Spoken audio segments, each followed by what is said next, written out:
Good evening भाई सबको, good evening. एक बार जल्दी से कमेंट करके बताइए सेशन लाइव हो गया क्या, ऑडियो वीडियो क्लियर है क्या? कमेंट करके बताओ एक बार, सेशन लाइव हो गया है, ऑडियो वीडियो क्लियर है?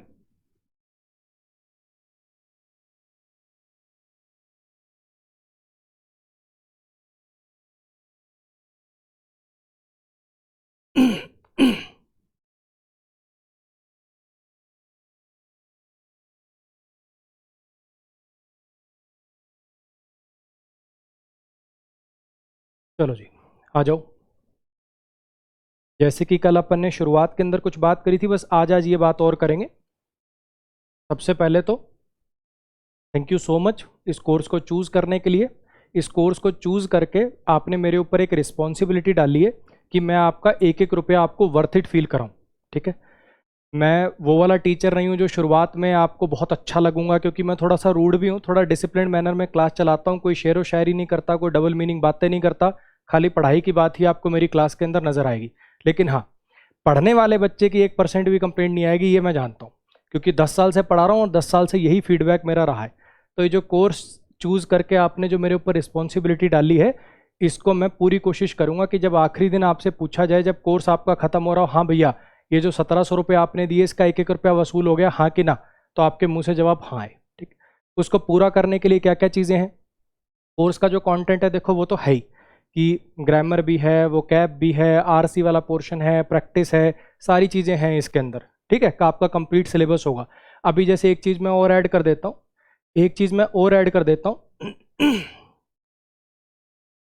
एक चीज़ इसके अंदर मैं और ऐड कर देता हूँ। जैसे अभी सीईटी के बारे में आप लोग सुन रहे होंगे, तो बिल्कुल टेंशन लेने की ज़रूरत नहीं है। ऐसा नहीं है कि पहले मैथ्स, इंग्लिश, रीजनिंग, जीएस आता था तो अब सीईटी इंट्रोड्यूस होने के बाद उसके अंदर कुछ और जर्मन पूछी जाएगी या फ्रेंच पूछी जाएगी, ऐसा नहीं होने वाला है। सिलेबस यही रहेगा। और अगर फिर भी छुटपुट अगर कुछ और मॉडिफिकेशन देखने को मिलता है तो टेंशन मत लीजिए, आपके कोर्स के अंदर भी वैसी ही मॉडिफिकेशन कर दी जाएगी। ठीक है, बिल्कुल आपको घबराने की जरूरत नहीं है। क्लियर होगी इतनी बात?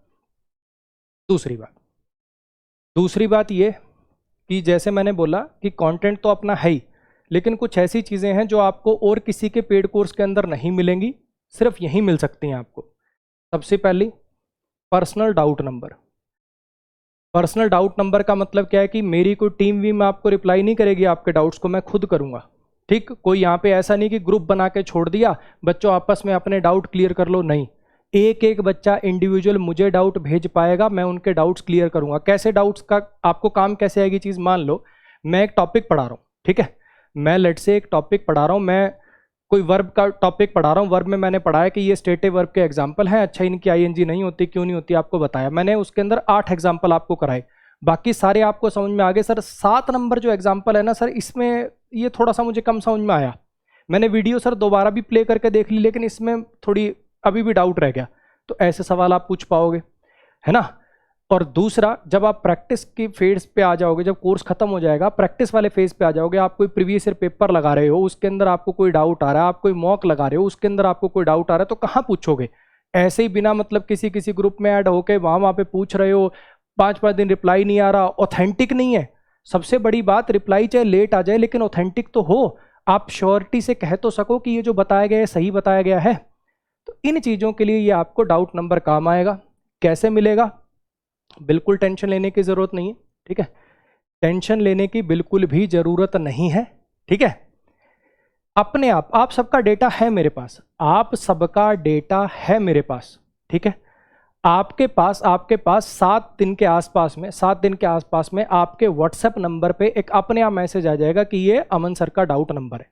आपने डेटा ऐप में लॉगिन के लिए यूज कर रखा ना, उसी व्हाट्सएप नंबर पे आपके पास मैसेज आएगा कि ये अमन सर का व्हाट्सएप नंबर है, इसको सेव कर लें। और जैसे ही आप उसको सेव कर लेंगे, एक ब्रॉडकास्ट लिस्ट भी बनाऊंगा मैं। वो ब्रॉडकास्ट लिस्ट क्या काम आएगी? मान लो कि आपका कोर्स खत्म हो गया 4-5 महीने के बाद, ठीक है, अब जैसे सीईटी की बात कर लेते हैं, कोई नया टॉपिक ऐड हो गया या कोई और चीज बाद में मुझे लगी कि यार ये चीज मुझे ना बच्चों को पहुंचा देनी चाहिए, तो कहाँ डालूंगा? ऐप में कहीं डालूंगा। आपको कैसे पता चलेगा क्या डाला गया नया?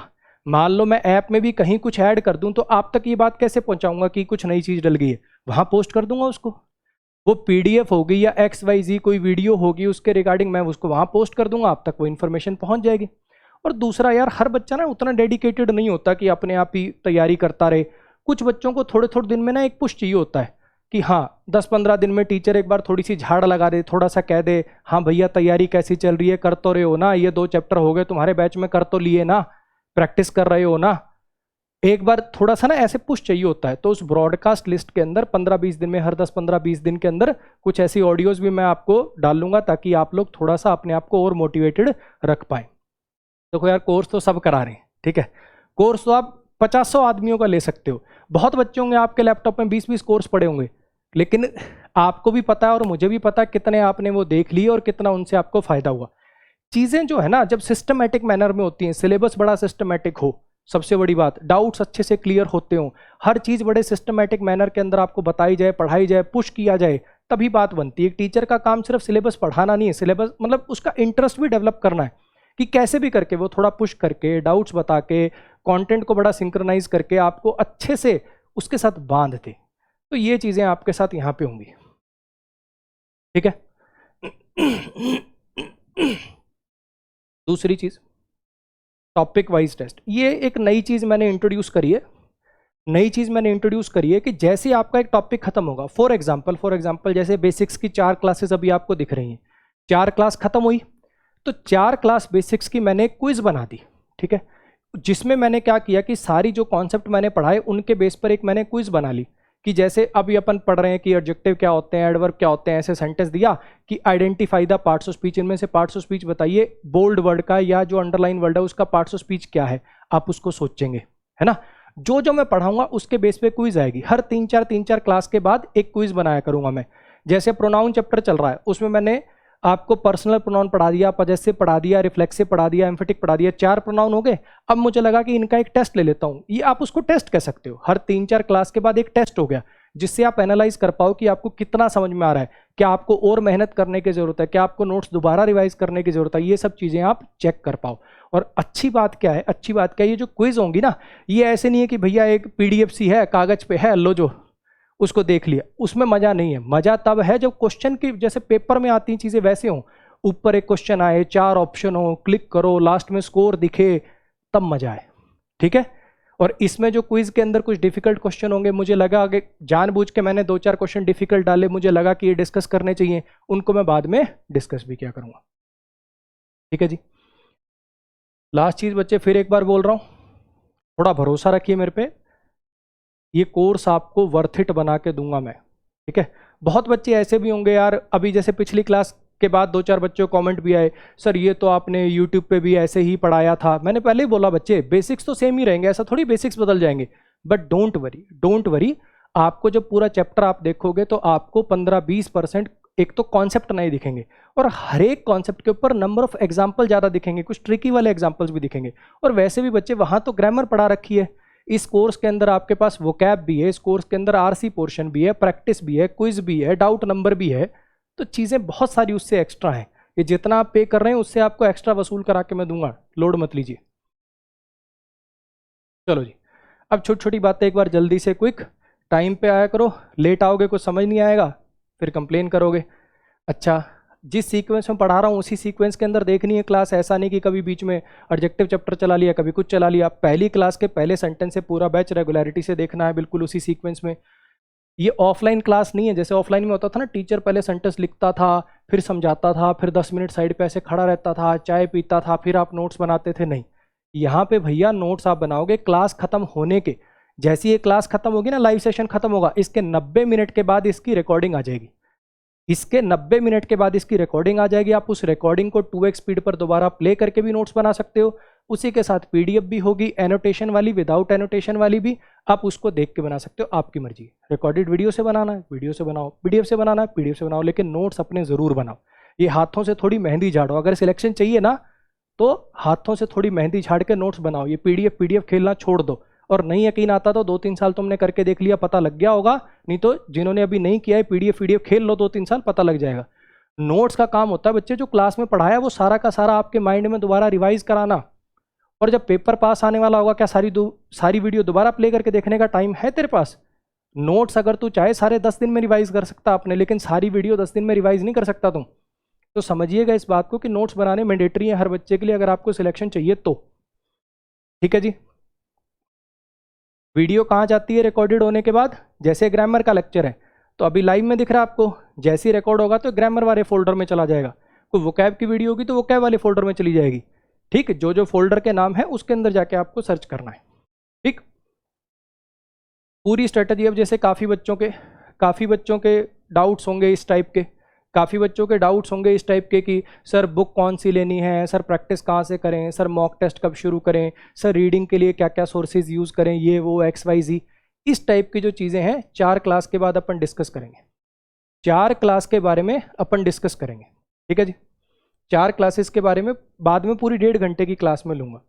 और फिर बता रहा हूँ बच्चे, इस टाइप की कोई गतिविधि नहीं करता मैं कि आपका कोई ग्रुप बना के छोड़ दिया, वहाँ सारा दिन बच्चे अपने हाय हेलो, हाय दिव्या कैसी हो, हाय स्वाति कैसी हो, आपका एडमिट कार्ड आ गया क्या, ये सब ड्रामे में बिल्कुल ना खुद तो कराता ही नहीं हो। आपको करने हो तो करते रहो, 2-3 साल अपने खराब कर लो। मैं तो आपको अपना पर्सनल व्हाट्सएप नंबर दूंगा 1 to 1। ठीक है, कोई ग्रुप श्रुप मैं नहीं बनाता भाई।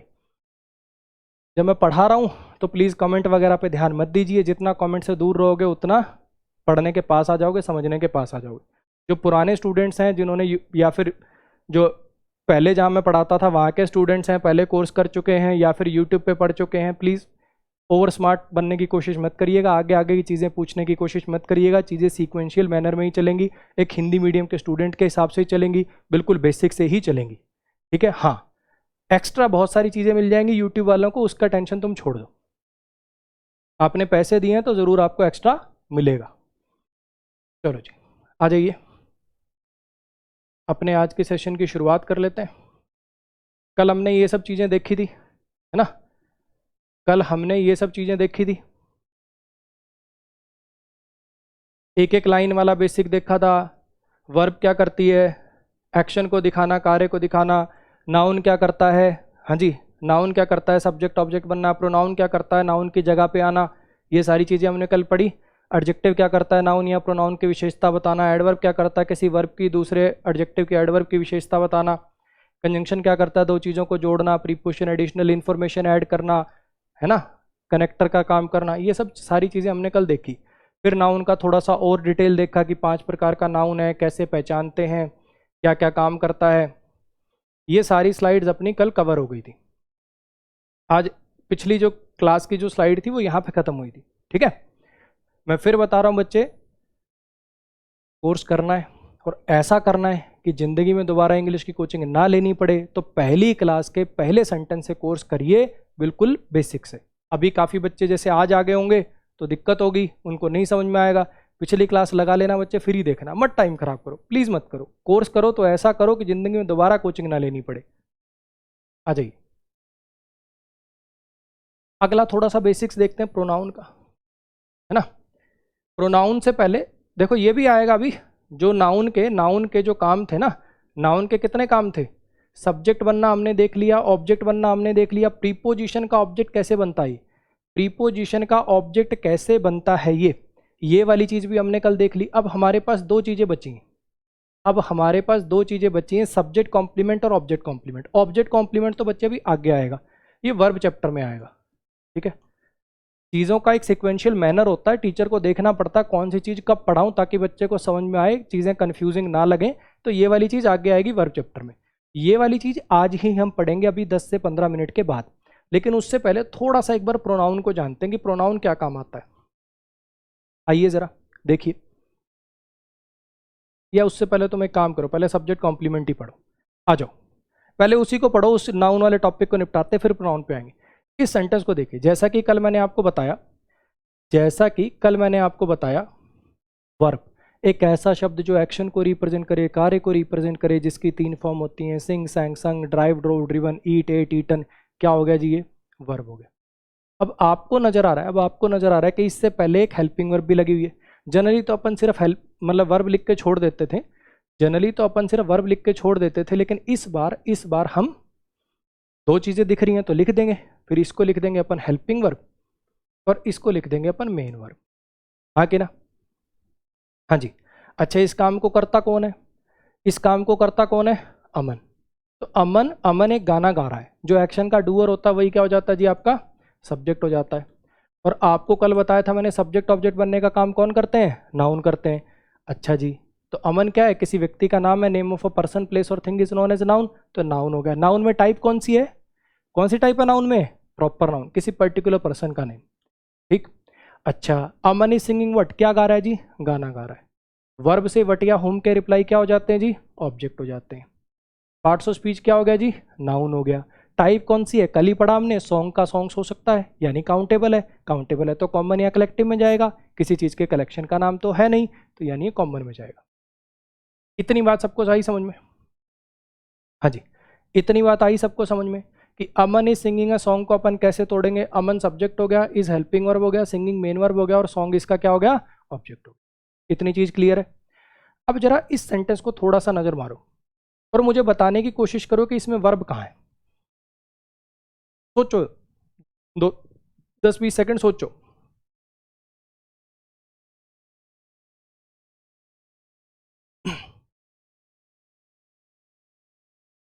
प्लीज अभी जब मैंने पढ़ाना शुरू कर दिया है ना, तो और इधर उधर की बातें मत करो, ठीक है?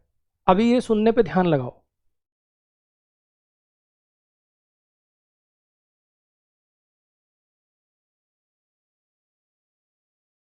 हाँ जी, अब इस इज को क्या कहेंगे? काफी बच्चे ऐसा सोच रहे होंगे यार इज ना हेल्पिंग वर्ब हो जाएगी।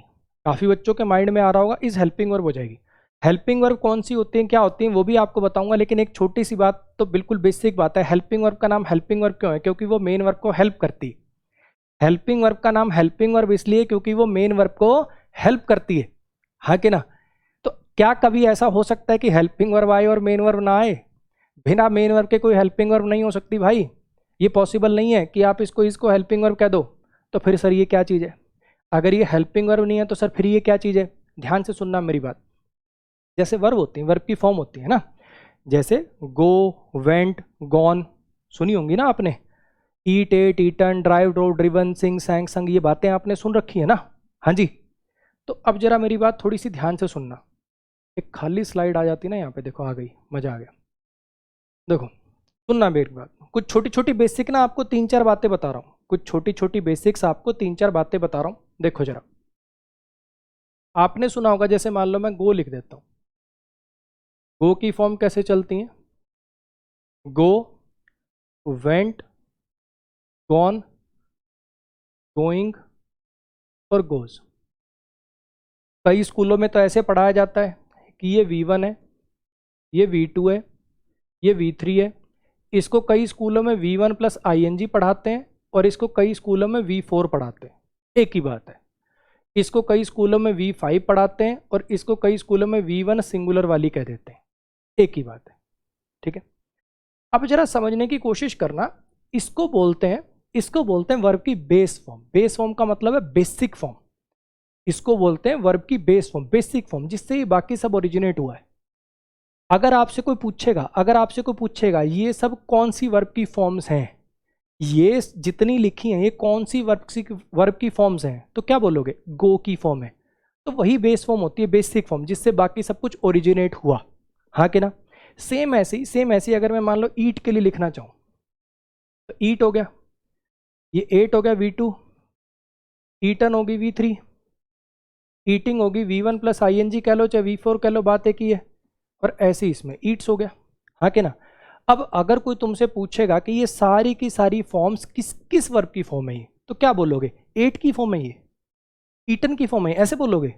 क्या बोलोगे? सब ईट की फॉर्म है। तो ईट क्या है? ये कहलाएगी वर्ब की बेस फॉर्म या बेसिक फॉर्म, ठीक है? इसको बोलेंगे बेस फॉर्म ऑफ वर्ब, तो बोलेंगे base form of verb, verb की बेस फॉर्म या कह लो वर्ब की बेसिक फॉर्म। समझ में आया? तो जैसे जैसे eat, ate, eaten, drive, drove, driven, give, gave, given, जैसे ये वर्ब की फॉर्म है, ऐसे ये जो आप देखते हो ना, ऐसे ये जो आप देखते हो is, am, are, was, were, be, been, ये जो सब होती हैं, ये बी की फॉर्म्स होती हैं। एक वर्ब है बी, ये उसी की फॉर्म है, is, am, are, was, were, be, been, ये सब बी की ही फॉर्म है। इतनी बात क्लियर हुई कि बी भी अपने आप में एक वर्ब है जिसकी ये सब फॉर्म्स हैं, ठीक? इतनी बात मुझे लगता है हर बच्चे ने सुन रखी होगी। इज, एम, आर वगैरह प्रेजेंट में लगते हैं, वॉज, वर जो होता है वो पास्ट में लगता है, ये बात आपने सुन रखी है ना पहले? तो जैसे इनकी प्रेजेंट पास्ट फॉर्म होती है, गो, वेंट, गॉन की, ड्राइव, ड्रोव, ड्रिवन की, ईट, एट, ईटन की, ऐसे इसकी ये प्रेजेंट पास्ट, ये पहली फॉर्म, दूसरी फॉर्म, तीसरी फॉर्म, वही सब तो है। अरे वही सब तो है, बस ये थोड़ा सा अलग है। जनरली आप वो एस वैस लगा के, ईडी वीडी लगा के चलती हैं, थोड़ी अलग चलती हैं, तो इसलिए हमें कंफ्यूजन होता है। लेकिन आज आपको क्लियर हो गया होगा कि ये भी एक वर्ब ही है, कुछ अलग नहीं है, ये भी एक वर्ब ही है। बस इसके पास एक्स्ट्रा चीज क्या है, ईट कभी हेल्पिंग वर्ब नहीं बन सकता, है ना, सिंग कभी हेल्पिंग वर्ब नहीं बन सकता। लेकिन ये जो बी की फॉर्म है, पढ़ाऊंगा आगे चल के आपको, इनको बोलते हैं प्राइमरी हेल्पिंग वर्ब्स। ये क्या कर सकती हैं, हेल्पिंग वर्ब बनना और मेन वर्ब बनना दोनों काम कर सकती हैं। ये जो बी की फॉर्म होती हैं, ये अंग्रेजी में हेल्पिंग वर्ब बनना और मेन वर्ब बनना दोनों काम कर सकती हैं। सर मुझे कैसे पता चलेगा, सर मुझे क्या सपने आएंगे, कभी ये हेल्पिंग वर्ब है, कभी ये मेन वर्ब है? अरे बिल्कुल आसान, इससे आसान तो जिंदगी में कुछ सुना ही नहीं होगा तुमने। मुझे एक बात बताओ सिंपल सी, कि अगर इसके बाद कोई और मेन वर्ब आ रही है तो क्या ये बात ऑब्वियस नहीं है कि ये हेल्पिंग वर्ब हो जाएगी? हाँ कि ना, ये बात तो ऑब्वियस है ना। जैसे Aman is singing, Aman is dancing, Aman is playing, Aman is teaching, अगर इसके बाद कोई और मेन वर्ब आ रही है तो ये तो ऑब्वियस है कि हेल्पिंग वर्ब है। और अगर आगे कोई और मेन वर्ब नहीं आ रही, क्योंकि टीचर शब्द तो नाउन है, आर्टिकल भी लगा हुआ, इससे पता कर लो। नहीं तो teacher, teachers, boy, boys, chair, chairs, table, tables, ये एस लगा के प्लूरल करने वाला जो काम होता है, एस लगाकर एक वचन से बहुवचन जाने वाला जो काम होता है, ये तो नाउन का होता है। ये कोई वर्ब थोड़ी है कि तुम टीचर, टीचर्ड, टीचर्ड कर लोगे कहीं, है ना। टीचर, टीचरेट, टीचरटन, ऐसे वर्ब मत बना लेना, इसको नाउन है भाई, ये नाउन, हाँ कि ना, कॉमन नाउन है। तो समझने की कोशिश करो, बिल्कुल बेसिक सी बात है, बिल्कुल बेसिक सी बात है कि ये जो बी की फॉर्म्स है, ये जो बी की फॉर्म्स हैं, is, am, are, was, were, be, been, ये अंग्रेजी में दो काम करती हैं, हेल्पिंग वर्ब बनना, मेन वर्ब बनना। सर मुझे क्या सपने आएंगे, कभी ये हेल्पिंग वर्ब है, कभी ये मेन वर्ब? अरे बिल्कुल आसान, बिल्कुल आसान। अगर इसके बाद तुझे मेन वर्ब नजर आ जाए, he is singing, he is dancing, he is playing, they are playing, they are sleeping, they were planning against you, they were talking about you, अगर इनके बाद तुझे मेन वर्ब नजर आ जाए तो इसको हेल्पिंग वर्ब कह दियो, वरना इसको मेन वर्ब कह दियो। इतनी सी बात है, समझ में आया? अब इसी चीज को बड़े स्क्रीन पे ले आते हैं ताकि और थोड़ा क्लैरिटी से समझ आए। अब पिछले सेंटेंस से हमने ये बात तो जान ली, पिछले सेंटेंस से हमारे दिमाग में ये चीज क्लियर हो गई कि ये जो इज आपको देखने में नजर आ रहा है, ये आपका मेन वर्ब का काम कर रहा है। इतनी बात तो पीछे हमने जान ली। जब हमने पीछे वाली स्लाइड देखी, उससे हमें ये बात क्लियर हो गई कि अगर इज के बाद कोई और मेन वर्ब नहीं है तो इसका मतलब ये खुद ही क्या है, मेन वर्ब है। इतनी चीज क्लियर हुई। इसके साथ थोड़ा सा मैं आपको हिंट और दे देता हूं, थोड़ी सी चीज एक नोटिस करने की कोशिश करना कि जब ये हेल्पिंग वर्ब बनती है और ये मेन वर्ब बनती, पहचानना तो मैंने सिखाई दिया, पहचानना तो मैंने आपको सिखाई दिया कि कभी ये हेल्पिंग वर्ब होती है और कभी मेन वर्ब होती है। इनके काम में भी डिफरेंस आ जाता है। देखो बताता हूं कैसे। एक सेंटेंसेस लिखता हूं दो तीन, इधर देखना, आपको समझ में आएगा कि इसका हेल्पिंग वर्ब बन के क्या काम में ली जाती है और मेन वर्ब बन के क्या काम में ली जाती है। ध्यान से सुनना, इधर देखो।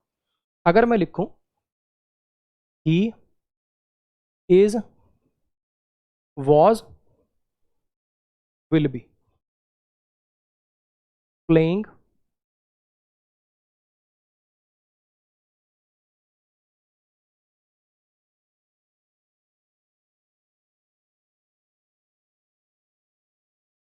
with us, ठीक है। अब जरा देखने की कोशिश करना, ही सब्जेक्ट है क्योंकि ये डूअर है, प्रोनाउन है, ये बात तो आपको समझ में आई गई। ये प्लेइंग क्या हो गया आपका, ये मेन वर्ब हो गया। विद क्या है, प्रीपोजिशन हो गया। आप चाहे क्रिकेट लगा दो इसके साथ, काफ़ी बच्चों को ऐसा लग रहा होगा प्लेइंग का ऑब्जेक्ट क्या लो, मैं क्रिकेट लिख देता हूँ आपकी खुशी के लिए। वैसे जरूरी नहीं है कि बताओ कि क्या खेला जाए, वो आगे की बात है, ट्रांजिटिव इंट्रांजिटिव आगे की बात है। अभी के लिए मैं आपकी खुशी के लिए लिख देता हूँ, फुटबॉल लिख देता हूँ। He is playing football with us, ठीक है। फुटबॉल क्या हो जाएगा, ऑब्जेक्ट हो जाएगा, विद प्रीपोजिशन हो जाएगा आपका। थोड़ी हैंडराइटिंग गंदी होगी क्या, कहीं कहो सर विद ही नहीं दिख रहा आपका, पर ये अस हो गया प्रीपोजिशन का ऑब्जेक्ट। कल अपन ये पढ़ के गए थे, जो एक्शन को रिप्रेजेंट करे, कार्य को रिप्रेजेंट करे, वो वर्ब हो गई। जिसने इस काम को किया वो आपका सब्जेक्ट हो गया। क्या खेला जा रहा है, फुटबॉल, वो ऑब्जेक्ट हो गया। प्लेइंग व्हाट, वर्ब से वट या ओम के रिप्लाई ऑब्जेक्ट हो गए। आगे की बातें तो आपको पता ही है ना, पार्ट्स ऑफ स्पीच इसका नाउन है, टाइप इसकी प्रॉपर है, सब बात पता है। In, on, at, for, from, by, with, ये सब प्रीपोजिशन होती हैं। प्रीपोजिशन के बाद आने वाला नाउन या प्रोनाउन प्रीपोजिशन का ऑब्जेक्ट बनता है। ये सारी बातें आपको मैं कल पढ़ा के गया हूं। अब मैं आपसे पूछना चाह रहा हूं कि थोड़ा सा ध्यान से देखो, थोड़ा सा ध्यान से देखो कि इज लगने से, वॉज लगने से, विल बी लगने से देखो क्या हो रहा है, इसका टेंस चेंज हो रहा है। ही इज प्लेइंग, वो खेल रहा है क्रिक या फुटबॉल हमारे साथ, वो हमारे साथ फुटबॉल खेल रहा है। मान लो काफी बच्चे थे, खेल रहे हो तुम फुटबॉल वगैरह, सबके पास तो फोन होता नहीं था, है ना, सबके पास फोन है नहीं, तो फोन आता है एक बच्चे के फोन पे, हाँ जी बेटा मैं राहुल की मम्मी बात कर रही हूं, कहां पे वो, कुछ है आइडिया? हाँ आंटी हमारे साथ फुटबॉल खेल रहा है। He is playing football with us, ये प्रेजेंट कॉन्टिन्यूस हो गया। पढ़ेंगे आगे टेंस में कॉन्टिन्यूस क्या होता है, कहां लगाते पढ़ेंगे, लेकिन मैं आपको बेसिक अभी बताना चाह रहा हूं कि is, am, are, was, were जब ये हेल्पिंग वर्ब बनते हैं तो क्या काम कर रहे होते हैं। ठीक है, अच्छा कल 4 बजे तू कहाँ था भाई? वो आपका दोस्त बोला, ऐसे क्यों पूछ रहा है, फुटबॉल खेल रहा था हमारे साथ है। 4 बजे मान लो तुम किसी के चक्करों में पीछे पीछे उसकी ट्यूशन पे चले गए थे, उसके पापा ने देख लिया, तुम्हें गली में पकड़ लिया, हाँ बेटा कल 4 बजे कहाँ थे बेटा आप? तो तुम्हारा दोस्त तुम्हारी साइड ले रहा, क्या कर रहा है, वो हमारे साथ क्रिकेट फुटबॉल खेल रहा था uncle, he was playing football with us. तो यहाँ पे वॉज लगाने से ये पास्ट कॉन्टिन्यूस हो गया, हाँ कि ना। और अगर मैं यहाँ पे विल बी लगा दूं तो फ्यूचर में चला जाएगा। ही विल बी प्लेइंग, वो हमारे साथ खेल रहा होगा, कल क्या करेगा भैया, कल तो क्रिकेट खेल रहा होगा वो, देखिए हमारे साथ अभी फुटबॉल मना कर रहा है वो, लेकिन कल देखियो आ जाएगा। तो कहने का मतलब मैं आपको अगर शॉर्ट में बताऊं तो जब ये हेल्पिंग वर्ब का काम करता है तब ये टेंस पहचानने में मदद करता है। एक बार टेंशन मत लो, ये अभी ऐसा लग रहा ना बहुत सारी चीजें बता दी यार सर ने 5 मिनट में ही, ये सब 2 से 3 बार रिवाइज कराऊंगा मैं।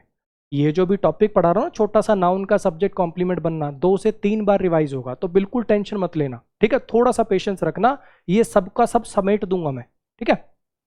देखो अच्छा, और जब ये मेन वर्ब बनता है, जब ये हेल्पिंग वर्ब बनता है तो टेंस को पहचानने में मदद करता है। कैसे कि is V1 plus ING continuous tense में आती है, इज लगा होगा तो प्रेजेंट कॉन्टिन्यूस हो जाएगा, वॉज लगा होगा तो पास्ट कॉन्टिन्यूस हो जाएगा, विल बी शैल बी होगा तो फ्यूचर कॉन्टिन्यूस होगा, हाँ कि ना। और आगे बीन का अगर आपने काम पढ़ रखा है तो परफेक्ट कॉन्टिन्यूस टेंस में आती है। तो जब ये हेल्पिंग वर्ब बनती हैं तब ये टेंस को पहचानने में मदद करती हैं। इतनी बात क्लियर हुई। जब ये मेन वर्ब बनती है तब इसका क्या काम होता है, थोड़ा सा इस सेंटेंस को नोटिस करो।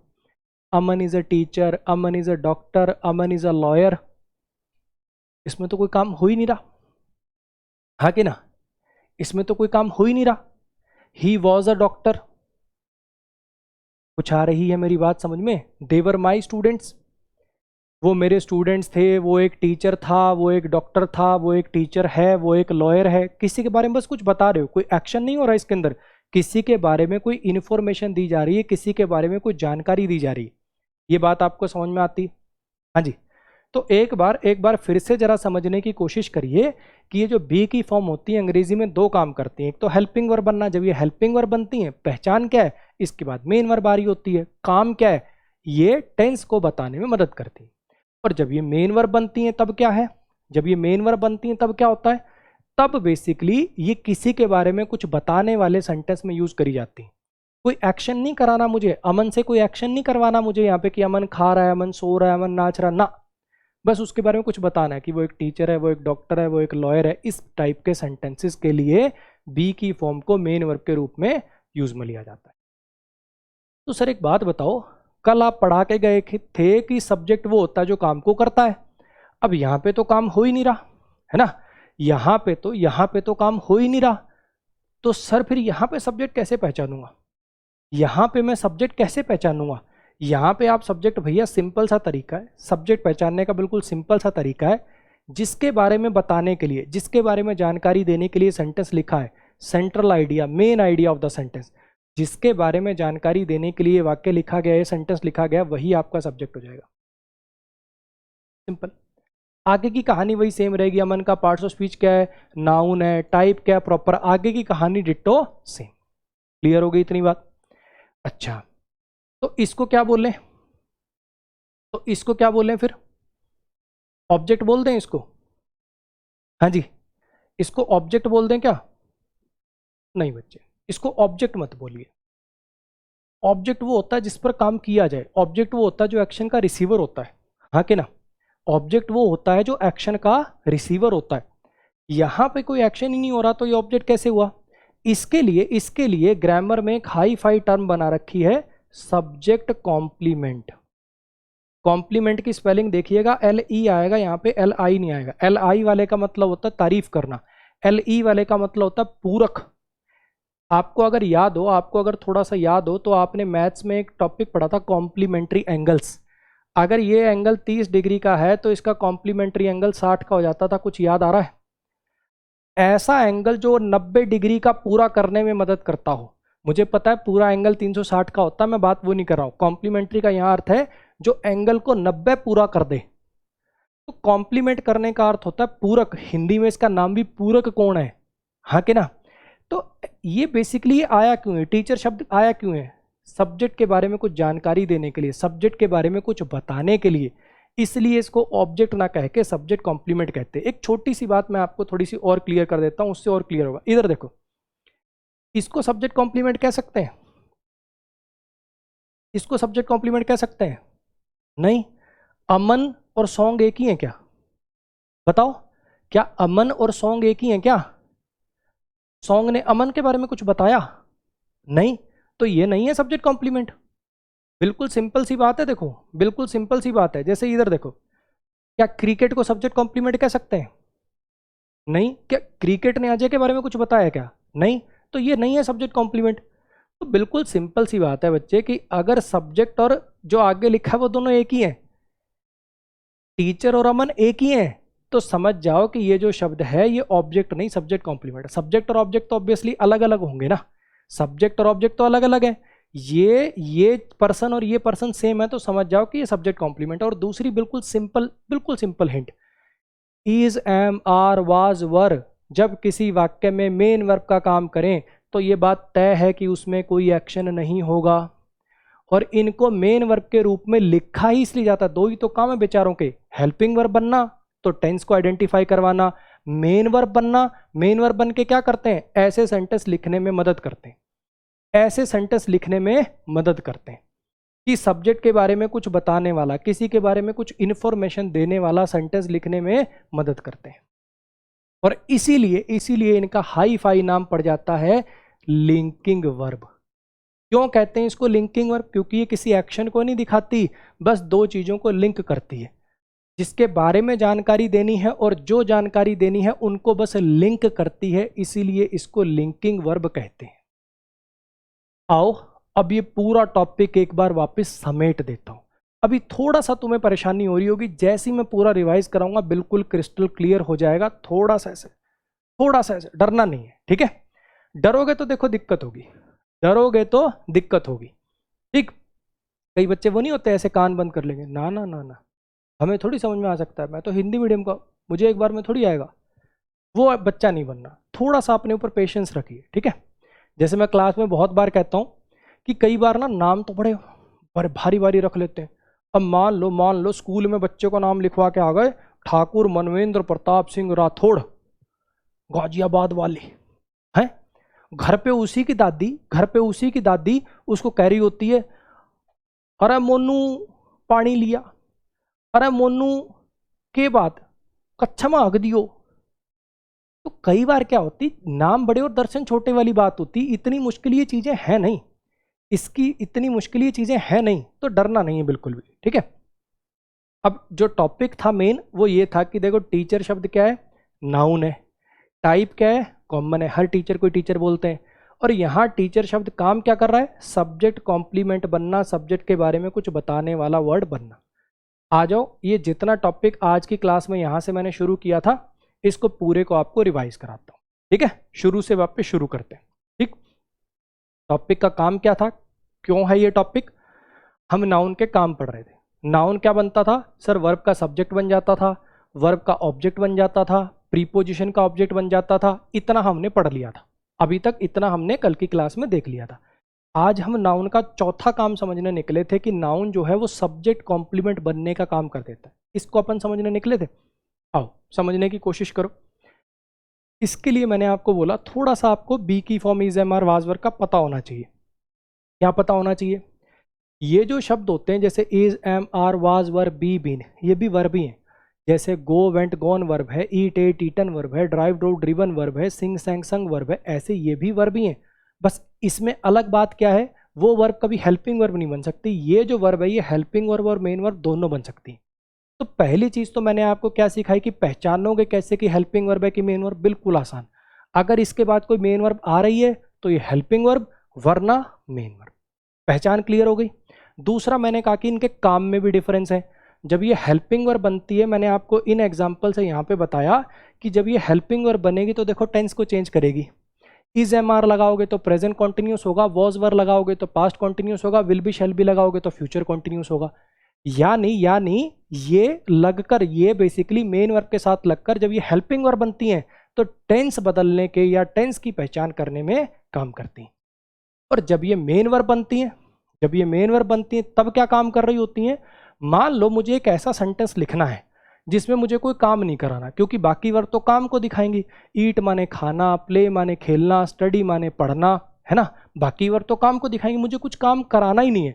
मुझे बस बताना है कि फलाना आदमी या फलानी चीज ऐसी है, ऐसे बोलना है बस मुझे कि वो एक टीचर है, वो एक डॉक्टर है, वो एक लॉयर है। मुझे बस ये बताना है। तो इसमें कोई एक्शन तो हो नहीं रहा, बस किसी के बारे में कोई जानकारी देनी है। तो मेरे को एक ऐसी वर्ब चाहिए जिसका अपना खुद का कोई मतलब ना होता हो।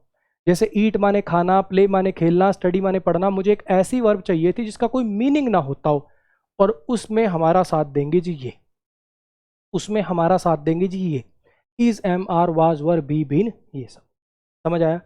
अगर किसी वाक्य में is am are was were be been main verb का काम कर दे तो समझ जाओ ये मेन वर्ब बनती ही तब है जब कोई एक्शन ना दिखाना हो। इसमें कोई एक्शन नहीं होगा। तो फिर सर ये क्यों बनी? किसी के बारे में कुछ बताने के लिए। जिसके बारे में बताया जाए वो सब्जेक्ट हो जाएगा, और जो बात बताई जाए वो सब्जेक्ट कॉम्प्लीमेंट हो जाएगा। इतनी सी बात थी। और सब्जेक्ट कॉम्प्लीमेंट बनने का काम आप देख पा रहे हैं कि ये नाउन कर रहा है। तो ये नाउन का हमने चौथा काम पढ़ने के लिए सारी कथा करी थी कि भैया सब्जेक्ट कॉम्प्लीमेंट बनने का काम एक नाउन भी करता है। ये हाई फाई से नाम है, इसको सब्जेक्ट कॉम्प्लीमेंट क्यों कहते हैं? क्योंकि सब्जेक्ट के बारे में कुछ बताता है। इसका हाई फाई नाम, ये जब मेन वर्ब का काम करे तो मोहल्ले में इज्जत बढ़ाने के लिए इसका हाई फाई नाम कर देते लिंकिंग वर्ब। अगर बी की फॉर्म मेन वर्ब की तरह से काम करती हुई मिल जाए, is am are was were किसी वाक्य में मेन वर्ब की तरह से काम करते हुए मिल जाए, तो इसको कहते हैं कि जी लिंकिंग वर्ब लगी हुई है। इतनी सी बात थी। अगर मैं एक छोटा सा सेंटेंस लिख दूं, रोहन वॉज अ डॉक्टर, ठीक है। Rohan was a doctor, Rohan एक डॉक्टर था, ठीक। आगे आप कितना भी सेंटेंस लंबा लिख सकते हो। Rohan was a doctor at this hospital, वो इस हॉस्पिटल में एक डॉक्टर काम करता था, एट प्रीपोजिशन लगा के आगे सेंटेंस लंबा कर सकते हो आप। लेकिन मेन जो मैं आपको बात पढ़ाना चाह रहा हूँ बस इतनी सी है, is am are was were जब किसी वाक्य में मेन वर्ब की तरह से काम करेंगे तो उसमें कोई एक्शन नहीं होगा, ठीक। इसका हाई फाई नाम क्या हो जाएगा? Linking verb. क्या काम आती है? किसी के बारे में कुछ बताने का काम करती है। अच्छा, सब्जेक्ट कौन हो जाएगा ऐसे वाक्य में? सब्जेक्ट वो हो जाएगा जिसके बारे में बात करी जा रही है। किसके बारे में कुछ बताने के लिए सेंटेंस लिखा? रोहन के बारे में। तो सब्जेक्ट हो गया, नाउन हो गया, टाइप प्रॉपर होगी। क्या बताया आपने इसके बारे में? कि एक डॉक्टर है। रोहन और डॉक्टर एक ही है ना? रोहन और डॉक्टर एक ही है ना? तो समझ जाओ कि ये सब्जेक्ट कॉम्प्लीमेंट बनेगा। दो बेसिक सी बातें, अगर सब्जेक्ट और वर्ब के बाद जो आपने लिखा वो एक ही है तो ये सब्जेक्ट कॉम्प्लीमेंट की पहचान है कि सब्जेक्ट कॉम्प्लीमेंट है जी, ये सब्जेक्ट के बारे में कुछ बता रहा है जी। और दूसरी बात बी की फॉर्म मेन वर्ब की तरह से काम कर रही है। जब बी की फॉर्म मेन वर्ब की तरह से काम करेगी तो उसमें कोई एक्शन नहीं होगा। एक्शन नहीं होगा तो ऑब्जेक्ट भी नहीं होगा। ऑब्जेक्ट नहीं होगा तो यहाँ पे क्या आएगा? ये सब्जेक्ट कॉम्प्लीमेंट कहलाएगा। डॉक्टर का पार्ट्स ऑफ स्पीच क्या है? नाउन। टाइप क्या है? कॉमन। हर डॉक्टर को डॉक्टर कहते हैं। इतनी सी बात थी। अब मुझे लगता है ये हर बच्चे को टॉपिक क्रिस्टल क्लियर हो गया होगा। एक छोटी सी बात मैं यहाँ पर और बोल देता हूँ। देखो यार, मैं अपनी तरफ से 200 फीट की बोरिंग करके पढ़ा रहा हूँ। कई बच्चे कहते हैं ना सर ये बैच 0 से शुरू होगा क्या? 0 नहीं बेटा, -200 से शुरू किया मैंने तो। लेकिन फिर भी अगर किसी को थोड़ा कम समझ में आ रहा हो फिर भी, तो बिल्कुल डिमोरलाइज होने की ज़रूरत नहीं है। इसी लेक्चर को जब भी रिकॉर्डिंग 90 मिनट के बाद अवेलेबल हो जाएगी तो 2x स्पीड पर दोबारा देख लियो यार। ऐसा कोई मैं नासा के रॉकेट चंद्रयान लॉन्च करना थोड़ी सिखा रहा हूं यहाँ पे। कैसे नहीं आ जाएगा तुझे, एक बार दोबारा देख लेगा आ जाएगा समझ में। तो घबराना बिल्कुल छोड़ देना है, अपने ऊपर थोड़ा सा कॉन्फिडेंस रखो कि क्या हो गया यार, सारी दुनिया को समझ में आ रहा है, मेरे को भी आ जाएगा, ज़्यादा ज़्यादा एक बार वीडियो दोबारा देख लूंगा। तो अपने ऊपर थोड़ा सा कॉन्फिडेंस रखना, ठीक है। नेक्स्ट पर जाइए।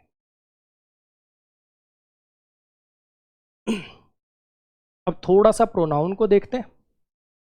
प्रोनाउन की मैंने ज़्यादा टाइप्स नहीं लिखी हैं, क्योंकि पहला चैप्टर प्रोनाउन ही शुरू करेंगे अपन। तो प्रोनाउन का हल्का सा ही बेसिक लिखा मैंने, बाकियों के थोड़ी टाइप्स वगैरह ज़्यादा हैं। प्रोनाउन के क्यों नहीं लिखे अभी, क्योंकि पहला चैप्टर प्रोनाउन ही है, तो दो दो बार पढ़ के क्या पॉइंट, सीधा वहीं पढ़ लेंगे, 4-5 क्लास की बात है। प्रोनाउन को देखिए जरा, देखने की जरा समझने की कोशिश करो। प्रोनाउन क्या होता है, ऐसा शब्द जो नाउन की जगह पे आता है। प्रोनाउन क्या है, जो नाउन की जगह पे आता है। तो जो नाउन की जगह पे आएगा तो काम भी तो नाउन वाले करेगा, हाँ कि ना। अब मान लो कि मैं कह दूं कल मेरी जगह कोई और आके पढ़ाएगा, मतलब मेरी जगह कोई और आएगा, तो क्या ये बात अंडरस्टूड नहीं है कि मेरी जगह कोई और आएगा तो काम भी तो वही करेगा, यानी वो पढ़ाएगा। तो प्रोनाउन का काम होता है नाउन की जगह पे आना। अगर ये नाउन की जगह पे आएगा तो ये भी वही काम करेगा। क्या क्या काम करेगा, सब्जेक्ट बनना, ऑब्जेक्ट बनना, प्रीपोजिशन का ऑब्जेक्ट बनना, सब्जेक्ट कॉम्प्लीमेंट बनना, ऑब्जेक्ट कॉम्प्लीमेंट बनना। आओ जरा इसको भी देख लो। प्रोनाउन का जो सब्जेक्ट कॉम्प्लीमेंट वाला काम है, ऑब्जेक्ट कॉम्प्लीमेंट तो देखो अभी मैंने पढ़ाया नहीं है, ऑब्जेक्ट कॉम्प्लीमेंट तो आगे आएगा। प्रोनाउन का जो सब्जेक्ट कॉम्प्लीमेंट वाला काम है वो भी अभी नहीं पढ़ा सकता मैं, वो भी आगे चल के आएगा। तो टेंशन मत लीजिए। कई बार देखो मैं एक बात क्लियर कर देता हूँ, मान लो बोर्ड पे कोई बात लिखी हुई है और वो मैंने अभी नहीं बताई, तो जानबूझ के नहीं बताई, वो चीज़ आगे चल के आएगी, ठीक है। मैं तो 10 साल से पढ़ा रहा हूँ, मुझे तो अभी भी आती है। ऐसे मत सोचना कि कल सर पढ़ के आएंगे फिर पढ़ाएंगे, ऐसा नहीं है भाई। हर चीज़ का एक सीक्वेंस है। अगर मैं सब चीज़ें ऐसे उथल पुथल कर दूंगा तो मेरे कोर्स की जो, मैं आपको देखो अपनी बड़ाई नहीं कर रहा, लेकिन जितने बच्चे मुझसे पढ़ते हैं सबने एक चीज़ की सबसे ज़्यादा तारीफ करी है कि जो कोर्स है ना ये बड़ा स्ट्रक्चर्ड है। मतलब एक एक लेयर ऐसे ऐसे ऐसे ऐसे परत सी खुलती है इंग्लिश की, बिल्कुल सिस्टमेटिक मैनर में चलती हैं चीज़ें। तो वैसे ही चलेंगी, ऐसा नहीं है कि बीच में कभी जिरंड पहले पढ़ा दिया। जहाँ जिसकी जगह है, जो जिस लेवल पे पढ़ाई जानी चाहिए वो उसी लेवल पे बात आपको बताई जाएगी, पढ़ाई जाएगी। चलो जी आइए ज़रा, अब मैं आपको थोड़ा प्रोनाउन का काम समझाता हूँ कि प्रोनाउन क्यों लगाते हैं। एक बेसिक बात तो देखो हर बच्चे ने सुन रखी है कि नाउन को रिपीट होने से बचाने के लिए, मान लो अपने को मोदी जी पे एक ऐसे लिखना है, ठीक है। अब आपने सेंटेंस लिखना शुरू किया, मोदी जी भारत के प्रधानमंत्री हैं, मोदी जी बीजेपी पार्टी से हैं, तो बार बार मोदी जी नरेंद्र मोदी ऐसे हर सेंटेंस में लिखोगे क्या, कि क्या लिख दोगे, नेक्स्ट ही सेंटेंस में ही लिख दोगे, हाँ कि ना।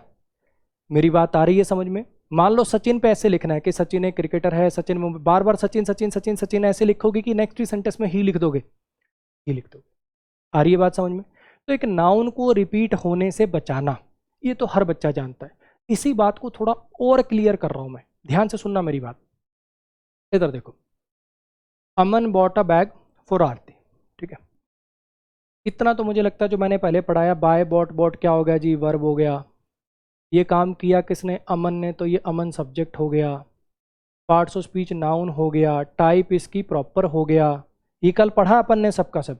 अच्छा क्या खरीद लिया, तो बैग खरीद लिया, तो ऑब्जेक्ट हो गया। पार्ट्स ऑफ स्पीच नाउन हो गया, टाइप कॉमन हो गया, हर बैग को बैग ही कहते हैं। In, on, at, for, from, by, with, ये सब प्रीपोजिशंस होती हैं। प्रीपोजिशन के बाद आने वाला नाउन या प्रोनाउन प्रीपोजिशन का ऑब्जेक्ट बनता है। पार्ट्स ऑफ स्पीच नाउन है, टाइप इसकी प्रॉपर है, काम क्या कर रहा है ये बन रहा है जी प्रीपोजिशन का ऑब्जेक्ट। ये बातें कल मैं आपको पढ़ा के गया हूँ, ये बातें आपको आती हैं। अब मैंने नीचे छोटा सेंटेंस लिखा, ठीक है, ही बॉट इट फॉर हर, फिर से वही बाय बॉट बॉट वर्ब हो गया, ही प्रोनाउन हो गया, सब्जेक्ट हो गया, इट भी प्रोनाउन हो गया, ऑब्जेक्ट हो गया, फॉर प्रीपोजिशन हो गया। और जैसे नाउन प्रीपोजिशन का ऑब्जेक्ट बन सकता है ऐसे प्रोनाउन भी प्रीपोजिशन का ऑब्जेक्ट बन सकता है, हाँ कि ना। अब बात ये है कि अमन कब लिखूं और ही कब लिखूं, बैग कब लिखूं और इट कब लिखूं, आरती कब लिखूं और हर कब लिखूं? मेरी बात आ रही है थोड़ी थोड़ी समझ में? अब जरा ध्यान से सुनने की कोशिश करना, इसी चीज को क्लियर करेंगे। 3-4 सिचुएशन लेंगे, उससे आपको सबसे बढ़िया समझ में आएगा। ठीक है, ध्यान से सुनना मेरी बातें। मान लो इमेजिन करो आप एक कमरे के अंदर बैठे हो, आप एक कमरे के अंदर बैठे हो और हॉस्टल का कमरा है, आप बेड पे बैठ के पढ़ रहे थे, अपना फोन चला रहे थे, जो भी, और वहां पे बेड के ऊपर एक बैग पड़ा है, लड़कियों वाला बैग है, लड़कियों वाला बैग है। ठीक है, एक बंदा आया रूम के अंदर, आपसे कोई नोट्स वोट्स लेने, बात करने वो आया, उसकी नज़र पड़ी उस बैग के ऊपर, उसकी नज़र पड़ी उस बैग के ऊपर, बैग के ऊपर नज़र पड़ी, वो देखो अब भाई छोरियों वाला बैग है ये कौन लेके आया, ये कौन लेके आया, उसके लिए लाया, कौन तू लाया क्या? तो अब जरा मेरी बात समझना, बैग तो उसको पता ही है कि बैग की बात हो रही है, मुझे भी पता, बोलने वाले को भी पता, पूछने वाले को पता बैग की बात हो रही है, तो बैग को अब नाउन में लिखने की जरूरत नहीं है। ठीक, हम सेंटेंस कैसे लिख देंगे? अमन बॉट इट, अमन ने ये खरीदा था for Aarti, Aman bought it for Aarti. ठीक है, कहने का मतलब जो चीज अंडरस्टूड है, जो चीज क्लियर है कि बैग की बात हो रही है, तो जब चीज का रेफरेंस क्लियर हो जाता है तो उसके लिए प्रोनाउन पुट हो जाता है।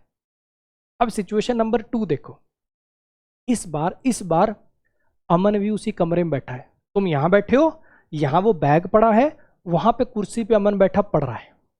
ठीक है, अब फिर से वो बंदा आया, फिर से शुरू कर रहा है, वो वापिस आया, उसने और लड़कियों वाला बैग, ये कौन लाया भाई?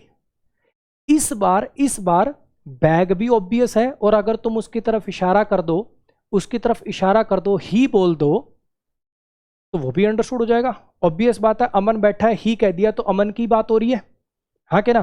तो तुम इस बार क्या बोलोगे? He bought it for Aarti, he bought it for Aarti. समझ आया? तीसरी सिचुएशन लेके चलते हैं। ठीक है, तीसरी सिचुएशन लेके चलते हैं। इस बार क्या है, उसको पता है, सबको पता है कि भैया इन दोनों चल रहा, सबको पता है। ठीक, इस बार क्या सेंटेंस बोलोगे? He bought it for her. मेरी बात आई समझ में? क्या बोला मैंने? कहने का मतलब शॉर्ट में इतनी सी बात है कि जब किसी चीज का रेफरेंस क्लियर हो जाए, जब सुनने वाले को प्रोनाउन से ही पता चल जाएगा कि किसकी बात हो रही है, तो फिर नाउन की जरूरत नहीं रहती, नाउन हम अवॉइड करते हैं। आ रही है बात समझ में? ये वही बात है कि अगर घोड़े से काम चल रहा है तो हाथी घर में घुसाने की जरूरत नहीं। जब प्रोनाउन से ही सामने वाले को क्लियर हो जाएगा कि किस चीज की बात हो रही है, तो बार बार नाउन लगाने की जरूरत नहीं। लेकिन ऐसा कोई रूल मत बना लेना कि अगर प्रोनाउन आया तो सारे प्रोनाउन आएंगे, अगर नाउन आया तो सारी नाउन आएंगे, ऐसा कोई रूल मत बना लेना। एक ही सेंटेंस के अंदर नाउन भी आ सकते हैं, प्रोनाउन भी आ सकते हैं, सीधा सा लॉजिक है। जिन चीज़ों का रेफरेंस क्लियर, उनके लिए प्रोनाउन यूज करें, जिन चीज़ों का रेफरेंस क्लियर नहीं है, उन चीज़ों के लिए नाउन यूज करें। अब मुझे लगता है कि आपको मेरी बात काफ़ी हद तक समझ में आ गई होगी। नेक्स्ट पे आ जाइए। अब हम एडजेक्टिव का बेसिक देखेंगे, इसकी टाइप्स देखेंगे।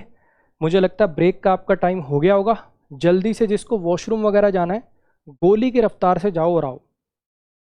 जिसको वॉशरूम वगैरह जाना है 2 मिनट के अंदर आओ जल्दी से। और जो लोगों को वॉशरूम वगैरह नहीं जाना है, इन सेंटेंसेस को तोड़ने की कोशिश करो, क्योंकि जब वो आएंगे उनको भी यही काम बोलूंगा मैं। एक एक सेंटेंस की धज्जियां उड़ा दो कि ये सब्जेक्ट है, ये वर्ब है, ये इसका ऑब्जेक्ट, अच्छा ये नाउन है, ये टाइप प्रॉपर, अच्छा ये नाउन है, टाइप कॉमन है, अच्छा ये तो प्रोनाउन है। करो जितना कल की क्लास में पढ़ाया आज इंप्लीमेंट कर दो। एक छोटी सी बात बोलनी रह गई थी, यहाँ पे। वो बात ये थी कि सर कल आप हमें पढ़ा के गए थे कि वर्ब वो होती है जो एक्शन को रिप्रेजेंट करे, कार्य को रिप्रेजेंट करे। आज आप कह रहे हो ये बी की फॉर्म जब मेन वर्ब होती है तो इसमें कोई एक्शन नहीं होता। सर कल तो आप पढ़ा के गए थे सब्जेक्ट वो होता है जो काम को करता है, जो डूअर होता है। आज आपने कहा कि सब्जेक्ट वो है जिसके बारे में बात करी जाए। तो बच्चे ऐसे अगर एक ही क्लास में सब काम चल जाता तो इतना लंबा कोर्स चलाने की जरूरत क्यों पड़ती? फिर तो एक क्लास से काम हो जाता। वो बेसिक था, उसमें परतें ऐड होंगी धीरे धीरे। आ रही है बात समझ में? अब काफी एक आध बच्चे का ये भी डाउट आ रहा होगा, सर कल आपने सिखाया था वर्ब से वट या होम का रिप्लाई ऑब्जेक्ट होता है, तो मैं इससे पूछ लूं Aman is what, Aman is what, तो अमन इज टीचर। देखो सर आ गया। वो बात कब वैलिड है? वो बात तब वैलिड है जब एक्शन वर्ब हो। ऑब्जेक्ट तब आएंगे जब एक्शन वर्ब हो। ये कोई एक्शन वर्ब है क्या? तो कहने का मतलब ये है कि भैया एक क्लास से काम नहीं चलेगा, थोड़ी थोड़ी थोड़ी थोड़ी थोड़ी थोड़ी बातें रोज सीखते चलेंगे। इसी का नाम फाउंडेशन बैच है, इसी का नाम जीरो टू हीरो बैच है, इसी का नाम प्री टू मीन्स बैच है। धीरे धीरे लेवल बढ़ता चलेगा। चलिए जी, अब जिसको वॉशरूम वगैरह जाना है भाग के जाओ, 2 मिनट तक मैं कुछ नहीं बोलूंगा। जो यहीं रुक रहे हैं इसको ब्रेक करिए, सारे सेंटेंसेस की धज्जियां उड़ाइए।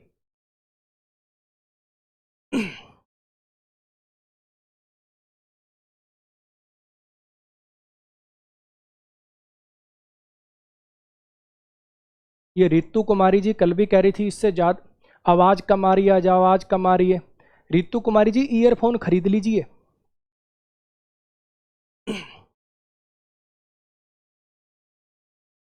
आवाज मैंने अपने फोन पे 20 बार टेस्ट करी है, अगर फुल आवाज कर दूं ना तो कान फट जाए, इतनी तेज आवाज आ रही है फोन में। तो आपका फोन खराब है मैडम जी, ईयरफोन खरीद लो, 100 रुपये लगेंगे, आवाज क्लियर आ जाएगी आपको।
चलो जी, आ जाओ, पढ़ें आगे। जो लोग ब्रेक पे चले गए थे, 1 मिनट और दे रहा हूँ, एक एक वर्ड क्या है ये, सब्जेक्ट है, सब्जेक्ट है तो नाउन है, नाउन में टाइप कौन सी है, एक एक चीज़, इसमें कुछ भी नया नहीं है। ये जो स्लाइड पे लिखा हुआ है इसमें एक भी वर्ड ऐसा नहीं है जो आप नहीं कर पाओगे। 1 मिनट और दे रहा हूं, करिए।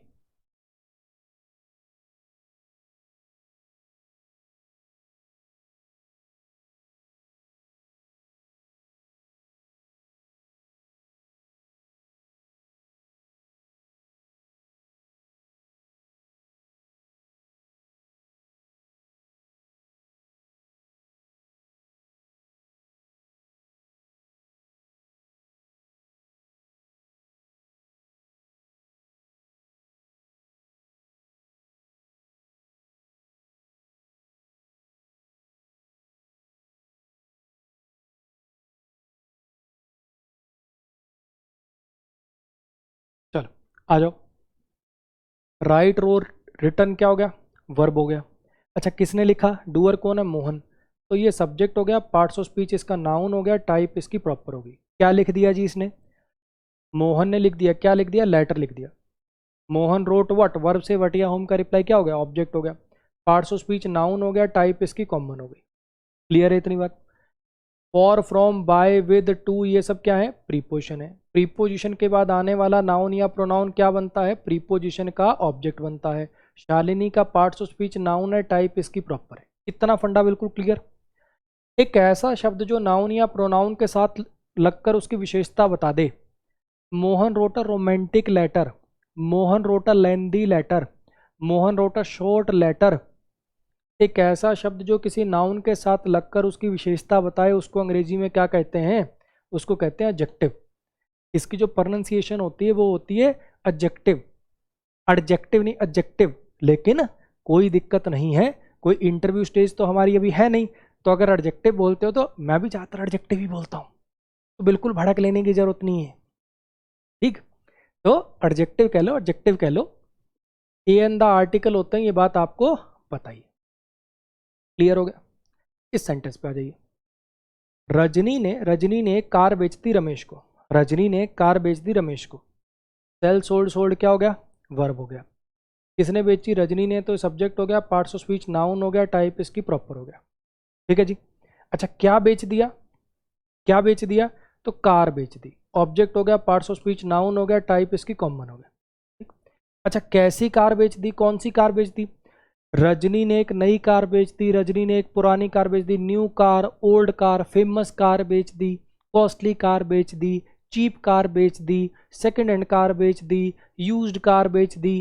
क्या है ये सारे वर्ड जो एक नाउन के साथ लगकर उसकी विशेषता बता दे, उसको क्या कहते हैं, एडजेक्टिव कहते हैं। ए एंड द आर्टिकल होते हैं, आपको पता ही। For, from, by, with, to, ये सब क्या है, प्रीपोजिशन है। प्रीपोजिशन के बाद आने वाला नाउन या प्रोनाउन क्या बनता है, प्रीपोजिशन का ऑब्जेक्ट बनता है। पार्ट्स ऑफ स्पीच नाउन है, टाइप इसकी प्रॉपर है। अब जो कल की क्लास में आए थे, सच बताओ एक ही क्लास के अंदर ये इतना सोच पा रहे हो, subject, verb, object, preposition, conjunction, मजा आ रहा है दिमाग को। अभी एक क्लास खत्म हुई है और आज दूसरी अभी तक खत्म हुई नहीं है। और ऐसा नहीं कि अभी बोलना छोड़ दूंगा मैं, अभी 5, 7, 10 क्लास अभी और ऐसे ही बोलता रहूंगा रोज। ये नाउन है, टाइप प्रॉपर है, तुम बस कान खुले रखना, ये सब कुछ यहाँ घुसाने काम मेरा है, बस कान खुले रखना तुम। चलो नेक्स्ट पे आओ। Raj watched a short movie with Anjali. Watch, watched, watched क्या बन गया, वर्ब बन गया। राज क्या बन गया, सब्जेक्ट बन गया। ठीक है। अच्छा राज ने क्या देखा, मूवी देखी, तो ये क्या बन गया, ऑब्जेक्ट बन गया। पार्ट्स ऑफ स्पीच नाउन बन गया, टाइप कॉमन बन गया। हर मूवी को मूवी कहते हैं। राज का पार्ट्स ऑफ स्पीच नाउन बन गया, टाइप प्रॉपर बन गया। कैसी मूवी देखी, राज ने अंजलि के साथ एक रोमांटिक मूवी देखी, शॉर्ट मूवी देखी, लेंदी मूवी देखी, है ना, थ्रिलर मूवी देखी, एक्शन मूवी देखी। क्या है ये सारे वर्ड, ये किसी नाउन के साथ लगकर उसकी विशेषता बता रहा है, तो क्या बन जाएगा, एडजेक्टिव बन जाएगा। फॉर, फ्रॉम, बाय, विद, ये सब क्या है, प्रीपोजिशन है। प्रीपोजिशन के बाद आने वाला नाउन या प्रोनाउन क्या बनता है, प्रीपोजिशन का ऑब्जेक्ट बनता है। पार्ट्स ऑफ स्पीच नाउन है, टाइप इसके प्रॉपर है। क्लियर हो गया, हाँ जी क्लियर हो गया। इसीलिए बच्चों मैं थोड़ा सा बोलता हूँ, देखो मैंने कल भी शायद आप लोगों को एक बात बोली थी कि सब्जेक्ट ना इतने मुश्किल नहीं होते, ना मैथ्स मुश्किल है, ना इंग्लिश मुश्किल है, ना रीजनिंग मुश्किल है। बस डिपेंड ये करता है कि उसमें आपका इंटरेस्ट बनना चाहिए। इंटरेस्ट बन जाए तो जितना आपका ये कॉम्पिटिटिव एग्जाम का सिलेबस है कुछ भी मुश्किल नहीं है, बस शुरुआत इंटरेस्ट बनने की है। इंटरेस्ट बनने के लिए क्या चीज चाहिए? टीचर ऐसा हो जिसके साथ आपकी ट्यूनिंग सेट होती हो, है ना। और लाइव क्लास बहुत हेल्प करती है इंटरेस्ट बनाने में। तो अगर आपके पास कोई बाय चांस मजबूरी ऐसी है कि भैया इस टाइम पे जॉब होती है, इस टाइम पे मैं ये काम करता हूँ, नहीं आ सकते, तो बात अलग है। अगर पॉसिबिलिटी है ना आपके पास लाइव देखने की तो प्रेफर लाइव, अगर पॉसिबिलिटी है, ठीक है। कोर्स कर ही रहे हो तो यार ढंग से कर लो ना, एक ही बार में ऐसा कर लो, बार बार क्या सारी जिंदगी ये कोचिंग ही लेने के लिए थोड़ी पड़ी है। एक बार निकाल लो यार टाइम, इंटरेस्ट बन जाएगा। एक बार 20 30 50 क्लास अगर लाइव लगा ली, इंग्लिश में इंटरेस्ट बन गया, फिर तो आगे गाड़ी अपने आप चली ही जाएगी।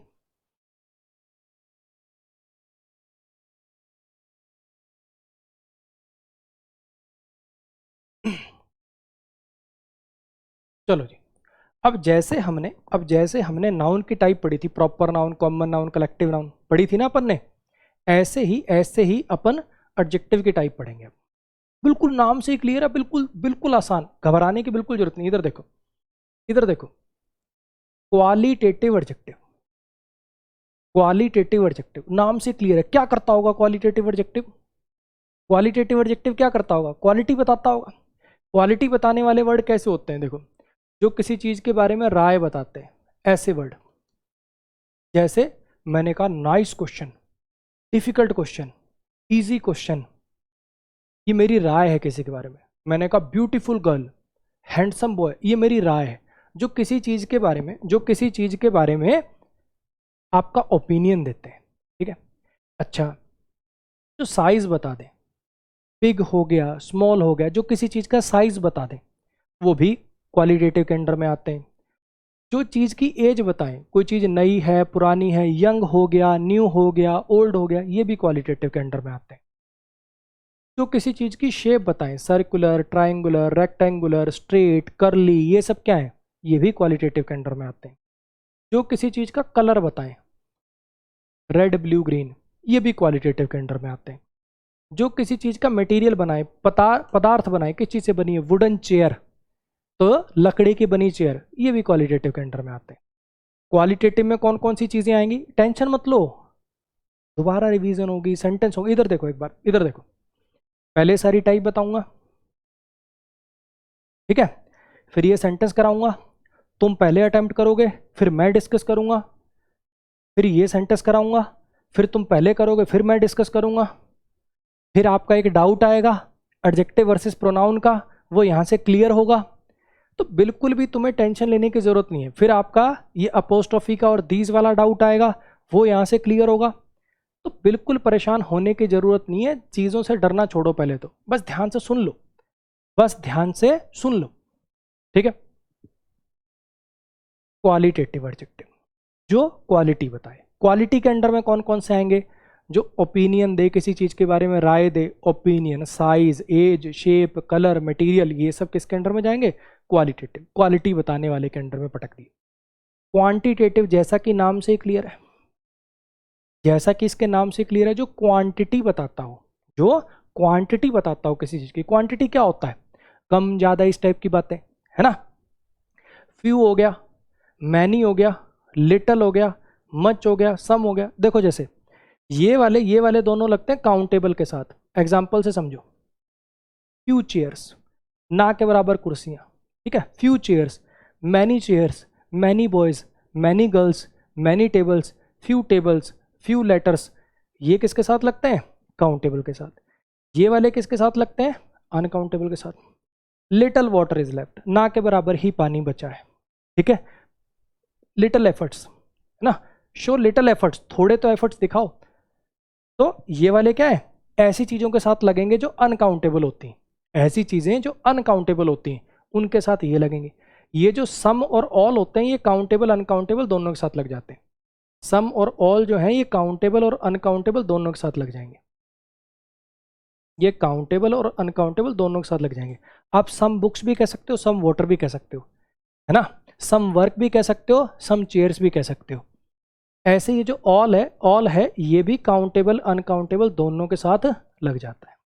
नाम से क्लियर है, बिल्कुल नाम से क्लियर है। जो क्वालिटी बताते होंगे क्वालिटेटिव के अंडर में चले जाएंगे, जो क्वांटिटी बताते होंगे क्वांटिटेटिव के अंडर में चले जाएंगे। इतनी सी बात है। क्वांटिटेटिव की एक सब टाइप है, देखो क्वांटिटेटिव की ही एक सब टाइप है न्यूमरल। जैसे वो क्वांटिटी बता रहे हैं थोड़ी ज़्यादा, सम बुक्स, मैनी बुक्स, ये सब, ये जो है ये नंबर बता रहा है 1 2 3 4 वाला। एक टाइप की ये भी तो क्वांटिटी हुई। चाहे तो मैं ये कह दूं मैनी बुक्स, चाहे मैं कह दूं 5 बुक्स, हुई तो क्वांटिटी ही ना। तो क्वांटिटेटिव की सब टाइप है एक न्यूमरल, नंबर बता के एडजेक्टिव बनते हैं जो। इसको भी आगे दो पार्ट में बांट दिया, कार्डिनल और ऑर्डिनल। मतलब कैसे? कार्डिनल मतलब जो 1 2 3 4 इस वाले, 1 boy, 2 boys, 3 boys, 4 boys, 7 boys, ऐसे करके। ऑर्डिनल क्या? जो किसी चीज़ का क्रम बताएं, ऑर्डर बताएं। This is my first lecture, this is my second lecture, this is my last lecture, ऐसे वाले जो क्रम बताएं।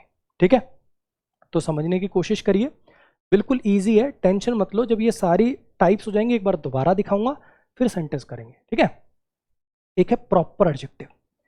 प्रॉपर एडजेक्टिव का मतलब क्या है? जो प्रॉपर नाउन से बना हो। प्रॉपर नाउन समझ गए ना? जैसे जैसे किसी पर्टिकुलर पर्सन का नाम, फॉर एग्जाम्पल जैसे महात्मा गांधी, उनसे मैंने एक एडजेक्टिव बना लिया गांधीयन। कैसे यूज करूंगा? देखो, Gandhian philosophy, Gandhian principle, Gandhian ideology, समझ में आया? ऐसी एक किसी पर्टिकुलर कंट्री का नाम है जर्मनी, उससे मैंने एक एडजेक्टिव बना लिया जर्मन। अब देखो, जर्मन टैंक्स, जर्मन टेक्नोलॉजी, देख रहे हो कैसे नाउन को क्वालिफाई कर रहा है? German technology, German poets. कुछ मेरी आई बात समझ में? आपने क्या किया? एक प्रॉपर नाउन से, आपने क्या किया? एक प्रॉपर नाउन से डिराइव करके एक प्रॉपर एडजेक्टिव बना दिया। क्लियर हुआ? अच्छा, ये वाले तो देख लो। पजेसिव, नाम से क्लियर है, पजेशन बनाता होगा, एक नाउन के ऊपर अधिकार बनाता होगा। जैसे मान लो गाड़ी है, मैंने कहा माई कार, मेरी गाड़ी, my car, your car, his car, their car, possession बनाने वाला, अधिकार बनाने वाला, पजेसिव एडजेक्टिव है कि ना? My car, our car, your car, his car, her car. It's लगता है एनिमल के लिए या फिर नॉन लिविंग के लिए। मान लो कोई बिल्डिंग है, मैं कह रहा हूँ इट्स हाइट। कोई गाड़ी है, मैं कह रहा हूँ इट्स कलर, इट्स कॉस्ट। कोई कुत्ता है, इट्स टेल। नॉन लिविंग के लिए या एनिमल्स के लिए। Their car, their house. ऐसे शब्द जो किसी नाउन के साथ लगकर उस पर पजेशन बनाएंगे, ऐसे शब्द जो किसी नाउन के साथ लगकर उस पर पजेशन बना देंगे, अधिकार बना देंगे। ठीक है, एक बार फिर से यार, एक बार फिर से थैंक यू भाई। जैसे मैंने एक्सपेक्ट किए थे ना, अभी मैं तुम्हें बताऊं तो लगभग 600 बच्चा लाइव है, लेकिन कमेंट तुम देखो, बिल्कुल ऐसे स्थिर पड़े हैं, शांत। एक एक बच्चा ऐसे ऐसे कान लगा के ऐसे सुन रहा। यानी जिस डेडिकेशन से मैं पढ़ाने के लिए आता हूं, उसी डेडिकेशन से पढ़ने वाले बच्चे ही मेरे पास आए हैं। तो उसके लिए आप सबका तहे दिल से शुक्रिया। आप कहीं और एक बार देखना पढ़ के, ऐसे कमेंट चल रहे होते हैं दुनिया जहान के उल्टे सीधे, दिव्या कैसी हो, स्वाति कैसी हो, फलाना दिगड़ा दिल, आई लव यू, है सर शायरी सुना दीजिए ना, ये वो। तो थैंक यू भाई, थैंक यू। जैसा मैं हूं वैसे ही स्टूडेंट मुझे मिले, थैंक यू। चलो, डेमोन्स्ट्रेटिव एडजेक्टिव, दर्शाने वाले एडजेक्टिव। डेमोन्स्ट्रेटिव एडजेक्टिव, दर्शाने वाले एडजेक्टिव। जैसे मान लो एक घर है, मैंने कहा this house is very big. ये वाला जो घर है ना, ये वाला जो घर है, ये बहुत बड़ा है। कोई गाड़ी खड़ी है, दिस कार, ये वाली जो गाड़ी है ना, this car is very costly. ये जो गाड़ी है ना, बड़ी कॉस्टली है। कुछ मेरी बात आ रही है समझ में? इस बार पजेशन नहीं बना रहे। काफी बच्चे इन दोनों में बड़े कंफ्यूज होते हैं, पता नहीं क्यों। काफी बच्चे इन दोनों में बड़े कंफ्यूज होते हैं, ये मुझे समझ में नहीं आता। यार पजेशन का मतलब होता है वो चीज मेरी है, वो चीज मेरी है, मेरा फोन, मेरा घर, मेरा दोस्त, ऐसे। लेकिन इनमें तो कुछ जरूरी नहीं है ना कि वो चीज आपकी हो, ये तो सिर्फ आप दर्शा रहे हो। अब मान लो यहाँ पे ये फोन पड़ा है, ठीक है, अगर मुझे कहना है मेरा फोन, तो मैं लिखूं माई फोन। लेकिन मान लो मेरा नहीं है, मुझे पूछना है फोन किसका है, ठीक है, ये फोन किसका है, या मैं पूछूं this phone belongs to whom, ये फोन है किसका। तो अब मुझे इसको दर्शाने के लिए तो दिस फोन कहना पड़ेगा ना, माई फोन थोड़ी कह सकता हूं। तो कहने का मतलब ऐसे वर्ड जो किसी चीज को दर्शाने के काम आएंगे। दिस दैट आता है सिंगुलर के लिए, दिस दोज आता है प्लूरल के लिए, ये बात आपको पता ही होगी, है ना। और दिस दैट में क्या फर्क होता है, दिस लगता है पास वाले के लिए, this boy, boy, this chair, that chair. और दीज दोज आएंगे प्लूरल के लिए, these boys, those boys, these chairs, those chairs. समझ आया। एक बार ये 6 की 6 टाइप्स दोबारा दिमाग से निकाल लो, ठीक है। जल्दी सी रिवाइज करते हैं और फिर सेंटेंसेस कराऊंगा, फिर करने की बारी तुम्हारी है, ठीक है।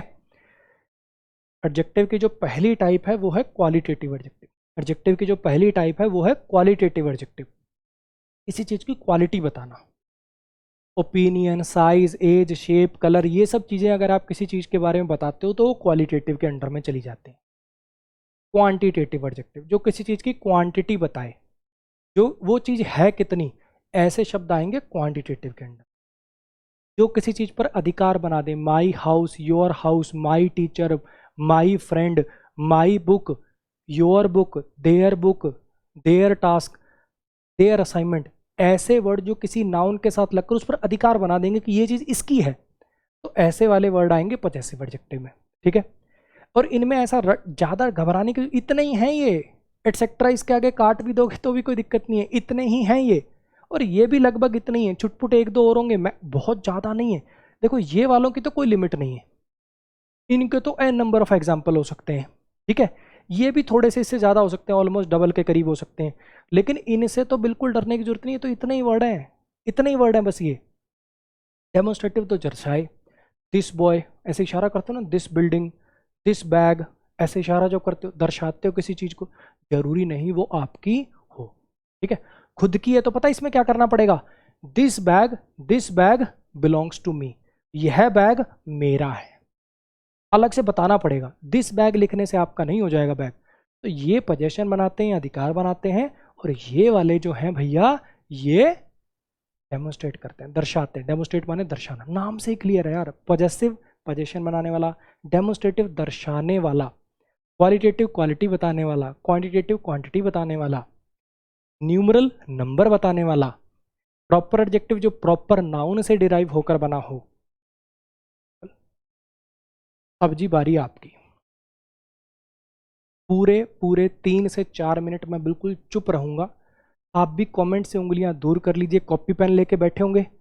एक एक सेंटेंस को देखिए और सोचिए कि अच्छा ये सब्जेक्ट है, ये वर्ब है, अच्छा नाउन है, कौन से टाइप का नाउन है, अच्छा ये एडजेक्टिव है, कौन से टाइप का। बिल्कुल सोचिए कि एक एक वर्ड के बारे में सोचिए, ठीक है। करिए शुरू।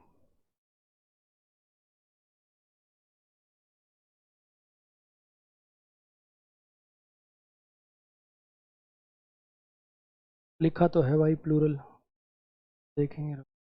चलो करो शुरू।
चलो जी करें शुरू, आ जाओ।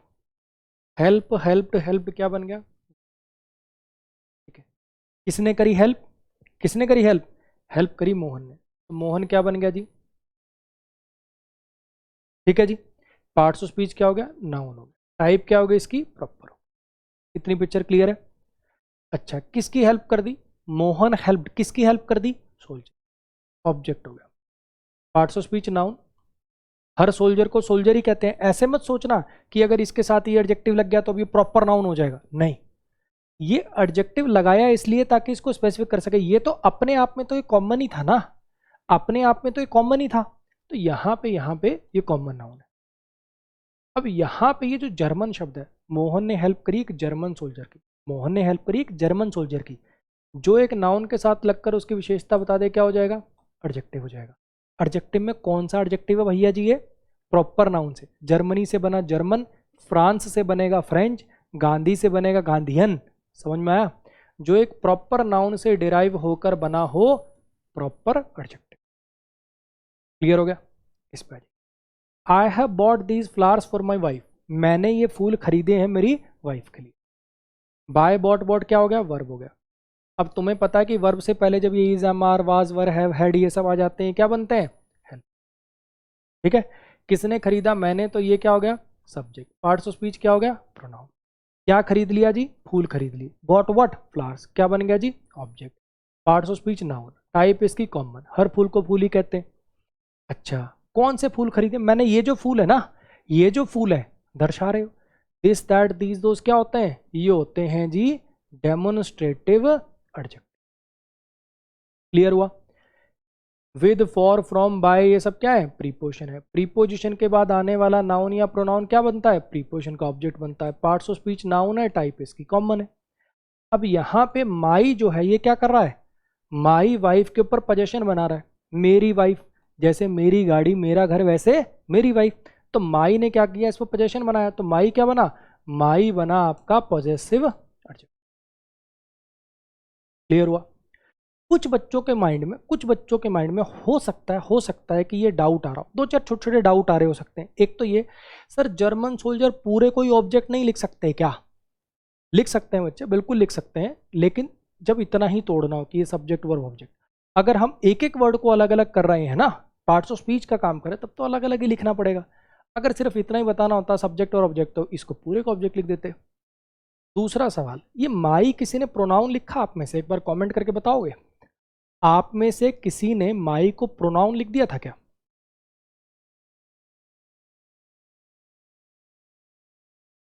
हाँ जी। देखो एक कंफ्यूजन हो सकती है, जैसे मान लो मैं एक सेंटेंस लिखता हूं, उससे थोड़ी सी और क्लैरिटी आएगी। मान लो जैसे मैंने सेंटेंस यहां पे लिख दिया, रोहन सोल्ड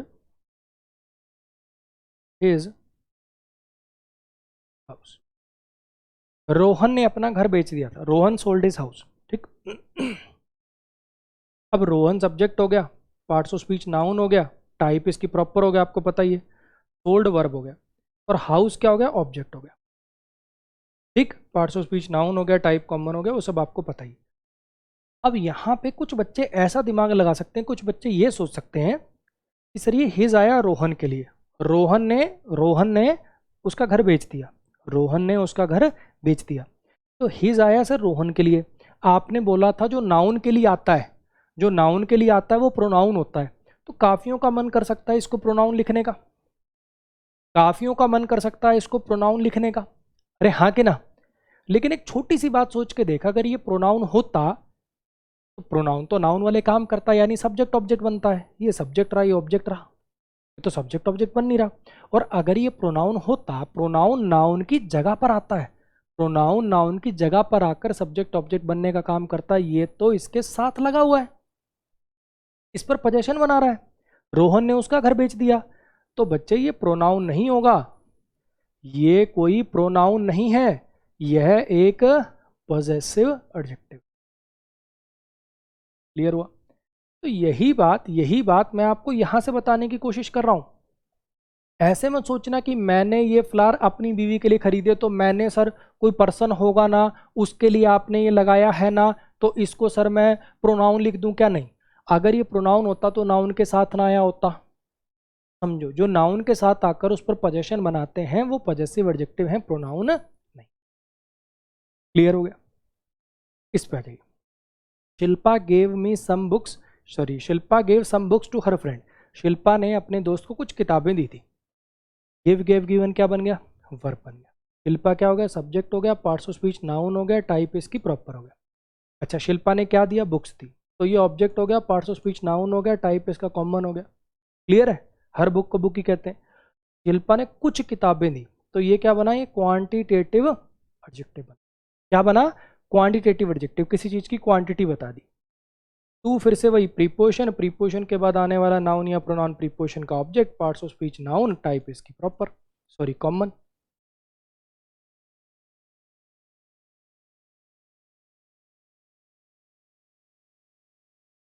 अब यहाँ पे हर को वही बात, सर ये शिल्पा ने कुछ किताबें दी थी उसके दोस्त को, सर ये हर तो शिल्पा के लिए आया है ना, प्रोनाउन मत लिख देना। अगर ये प्रोनाउन होता तो नाउन के साथ कैसे आ जाता? प्रोनाउन नाउन की जगह पे आते हैं, जो नाउन के साथ लगकर पोजेशन बनाते हैं वो पॉजेसिव एडजेक्टिव होते हैं। बोलो जी, क्लियर हुआ? हाँ जी, आराम से शांति से। अब इस जितना मैंने लिखा है, एक एक मिनट के लिए मैं दूर हो रहा हूँ, आराम से सारा सोचो कि क्या क्या मैंने बोला है, पूरा पूरा दिमाग से घुमाओ, एक बार करो try.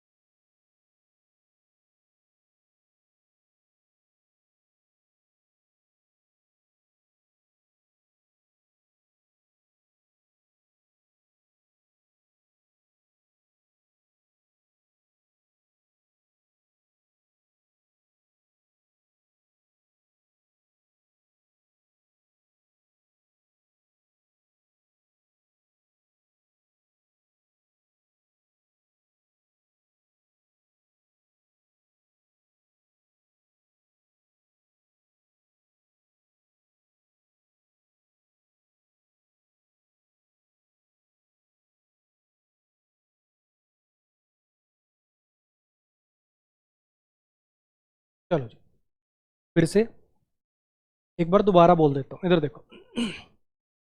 Help help help verb हो गया, किसने हेल्प करी? मोहन ने, सब्जेक्ट हो गया। किसकी हेल्प करी? सोल्जर की, ऑब्जेक्ट हो गया। कौन सा सोल्जर? एक ऐसा शब्द जो नाउन के साथ लगकर उसकी विशेषता बता दे, उसे क्या कहते हैं? एडजेक्टिव कहते हैं। जर्मनी से बना German, German soldier, French soldier, Indian soldier, क्या बनेगा? ये सोल्जर की विशेषता बता रहा, और प्रॉपर नाउन से बना तो प्रॉपर एडजेक्टिव। मैंने ये फूल मेरी वाइफ के लिए खरीदे, बाय बॉट बॉट वर्ब हो गया। इससे पहले हैव लगाओ तो हेल्पिंग वर्ब हो गया। आगे आएंगे, टेंशन मत लो, सब आएगा एक दिन में। मैं फिर बता रहा हूँ, एक दिन में मेरे पास कोई कैप्सूल नहीं है कि सब कुछ एक ही दिन में आ जाए। हेल्पिंग वर्ब क्या होती हैं, टाइप कौन कौन सी होती हैं, बी की फॉर्म, हैव की फॉर्म, डू की फॉर्म कौन सी, कब लगाते हैं, मॉडल्स कब हेल्पिंग वर्ब बनते हैं, क्या मीनिंग होता, ऐसे करो थोड़ा सा। सर सब बता देंगे, सर सब सिखा देंगे। थोड़ा शांति रखो और जो पढ़ा रहा हूँ उस पर कंसंट्रेट करो। I have bought these flowers for my wife, buy bought bought verb हो गया, ठीक है। Has have had helping verb होते हैं जब ये वर्ब से पहले लगते हैं। आई सब्जेक्ट हो गया, क्या खरीद लिया? फूल खरीद लिया, ऑब्जेक्ट हो गया। कौन से फूल? ये वाले फूल। दिस दैट दीज, डेमोन्स्ट्रेटिव, हाँ कि ना? प्लूरल था, फ्लावर्स था, इसलिए दीज आ गया। और क्या हो गया? प्रीपोजिशन, प्रीपोजिशन के बाद आने वाला नाउन या प्रोनाउन, प्रीपोजिशन का ऑब्जेक्ट, ठीक। ये जो माई है इस पर पोजेशन बना रहा है, my wife, my car, my phone, जो एक नाउन के साथ लगकर उस पर पोजेशन बना दे, पॉजेसिव एडजेक्टिव। प्रोनाउन क्यों नहीं हो सकता बच्चे? प्रोनाउन का काम तो याद करो, क्या करता था प्रोनाउन? नाउन की जगह पर आता था, नाउन के साथ लगकर उसकी विशेषता बताना, ये काम था प्रोनाउन का। ये तो पॉजेसिव एडजेक्टिव का काम है, तो समझ जाओ कि ये प्रोनाउन नहीं, ठीक है। शिल्पा ने कुछ किताबें दी उसकी सहेली को, या सहेला भी हो सकता है, ठीक है। गेव वर्ब हो गया, शिल्पा सब्जेक्ट हो गया, क्या दिया? बुक्स दी, ऑब्जेक्ट हो गया।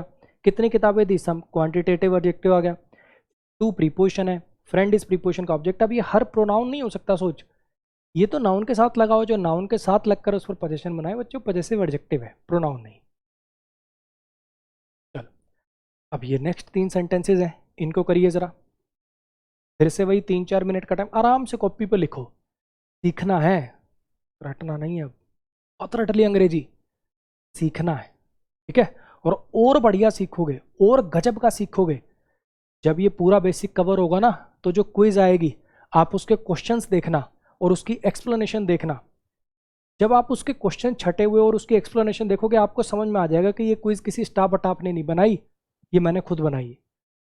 ये जो दो सुविधाएं हैं ना बच्चे, एक क्विज वाली और ये डाउट नंबर वाली, मैं वो वाला टीचर नहीं हूँ कि दिन में मेरे 5 बैच चल रहे होंगे, हर 15 दिन में बैच आ रहा होगा। 2 महीने से पहले बैच मेरा नहीं आ सकता, और दिन में 2 ही बैच पढ़ाया करूंगा मैं, एक सुबह के टाइम पे और एक एक दोपहर पे 12 से 2 में, और एक रात में।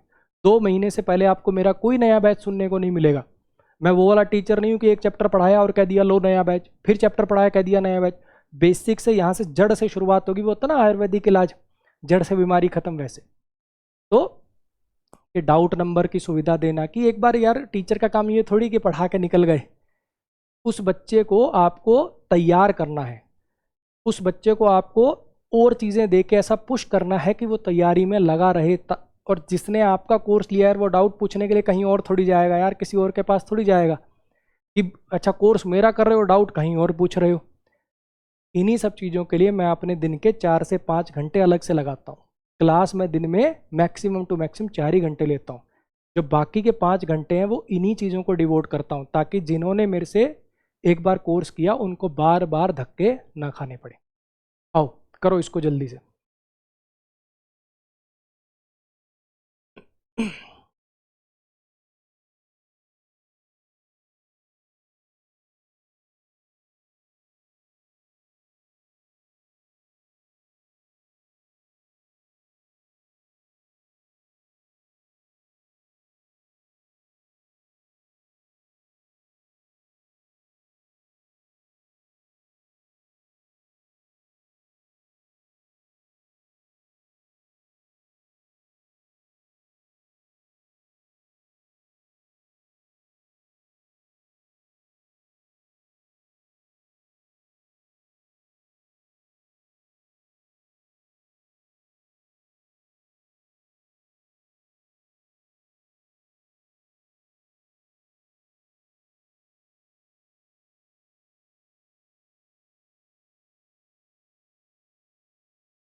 दिनकर बच्चे, अगर कमेंट पे इतना ध्यान रखोगे फिर तो नहीं आ पाएगा कुछ भी समझ में। मतलब समझ में तो आ रहा है जो तुम पूछ रहे हो कि क्या पेपर में भी इतना स्मूथली होगा, तुमसे नहीं हो पाएगा बच्चे, क्योंकि तुम्हारा स्पैमर हो तुम, और पेपर में स्पैमिंग के तो नंबर है नहीं।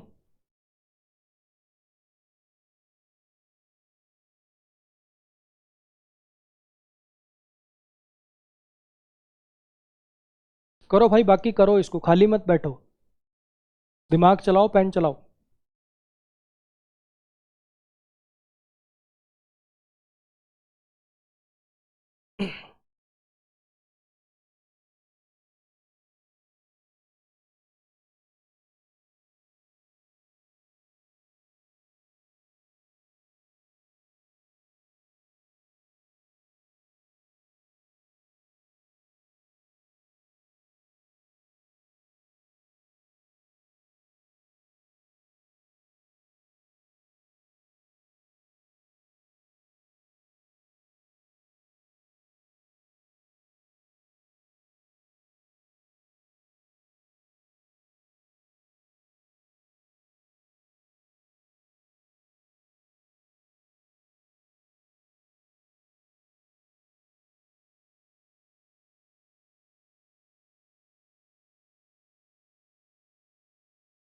अंकित भाई कितनी बार कमेंट करोगे? सोल्जर तो कलेक्टिव नाउन होता है, आर्मी होता है बच्चे कलेक्टिव नाउन। सोल्जर की टुकड़ियों के लिए, सोल्जर्स के ग्रुप को आर्मी बोलते हैं, आर्मी होता है कलेक्टिव नाउन। सोल्जर कैसे कलेक्टिव नाउन हो जाएगा? सोच, थोड़ा दिमाग पे जोर डाल।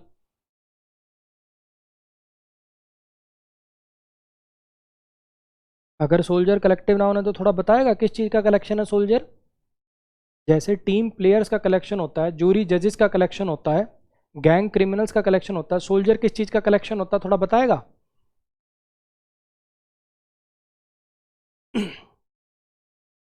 और एक बार मैं फिर अनाउंस कर दूं भाई, अभी से कोई मैसेज वैसेज मत करने लग जाओ डाउट नंबर के लिए, उसके कुछ नहीं मैसेज करना आपको।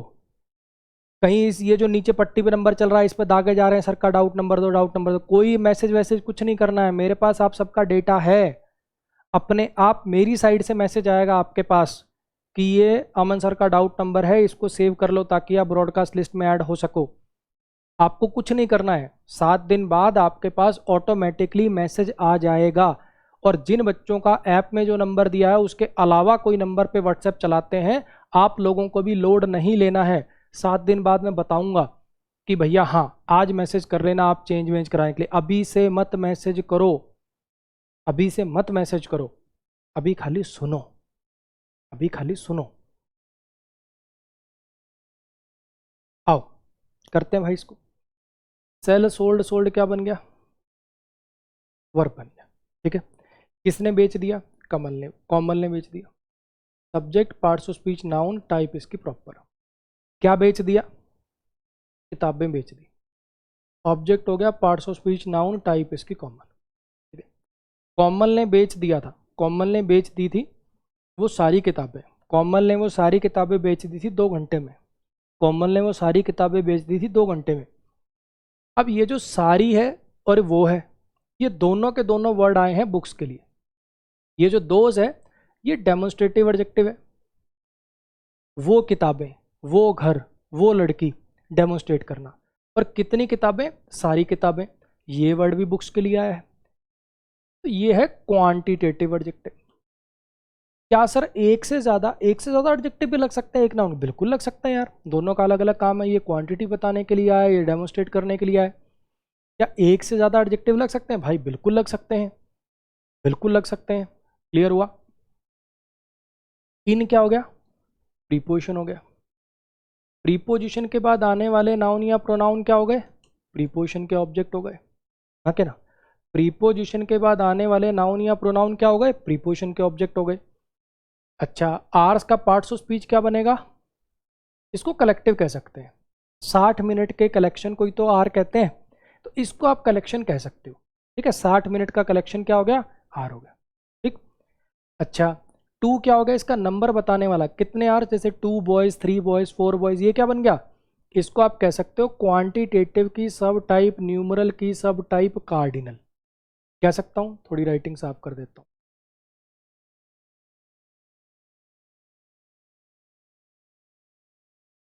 क्वांटिटेटिव की सब टाइप, न्यूमरल की सब टाइप, कार्डिनल। आगे से सीधा कार्डिनल लिख देंगे, एक बार वैसे आपको याद करने के लिए बता रहा हूँ कि क्वांटिटी बता रहा है कितने घंटे, 2 घंटे 3 घंटे 4 घंटे 5 घंटे, तो यहाँ पे क्वांटिटेटिव की सब टाइप, न्यूमरल की सब टाइप, कार्डिनल है।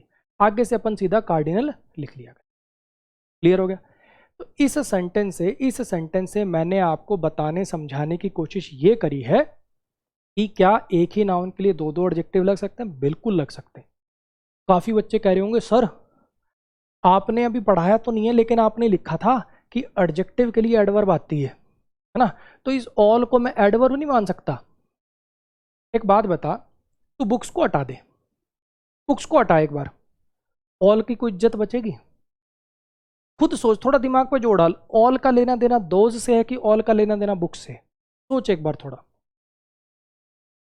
सारी किताबें बेच दी, सारी किताबें, ये सारी वर्ड ना किताबों के लिए आया भाई, ये नाउन के लिए आया है, तो दोनों ही वर्ड क्या है, एडजेक्टिव है।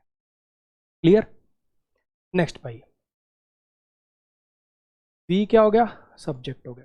नीड क्या हो गया, वर्ब हो गया। हमें ज़रूरत है, हमें ज़रूरत है, किन चीज़ों की ज़रूरत है, हमें सोल्जर्स की ज़रूरत है, तो ये क्या बन गया, ऑब्जेक्ट बन गया। पार्ट्स ऑफ स्पीच नाउन बन गया, टाइप कॉमन बन गया। हमें कैसे सोल्जर्स की ज़रूरत है, हमें बहादुर और लॉयल सोल्जर चाहिए, ये भी इसके लिए आया और ये भी इसके लिए आया। हाँ कि ना, दोनों क्वालिटी बता रहे हैं तो दोनों के दोनों क्वालिटेटिव एडजेक्टिव बने। हाँ कि ना, क्वालिटी बता रहे हैं ना, कैसे सोल्जर चाहिए हमें, ब्रेव चाहिए, लॉयल सोल्जर चाहिए। सर ऊपर जब 2 एडजेक्टिव आए थे एक साथ तब तो आपने इकट्ठे लिख लिए थे, यहाँ पे जब दोनों एडजेक्टिव एक साथ आए तो आपने एंड लगाया। ये कंजंक्शन है भाई, ये कंजंक्शन है। क्यों लगानी पड़ी, ध्यान रखना, छोटी सी बात स्टार मार्क करके लिख लेना। क्या एक नाउन के लिए एक से ज़्यादा एडजेक्टिव आ सकते हैं? 2 3 4 5 जितने मर्जी लगाओ, लेकिन अगर वो सेम टाइप के, तो उनके साथ आपको बीच में कंजंक्शन लगानी पड़ती है। क्या एक नाउन के लिए एक से ज़्यादा एडजेक्टिव आ सकते हैं? बिल्कुल आ सकते हैं। अगर जैसे डेमोन्स्ट्रेटिव लगा लिया, क्वालिटेटिव लगा लिया, आ गए दोनों साथ में, कोई दिक्कत नहीं। लेकिन अगर सेम टाइप वाले लिखोगे तो कंजंक्शन लगानी पड़ेगी। क्लियर? आगे अपना मामला आसान है। फोर क्या बन गया? प्रीपोजिशन बन गया।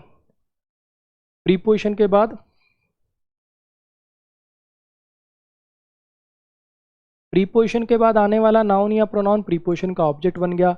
पार्ट्स ऑफ स्पीच नाउन है।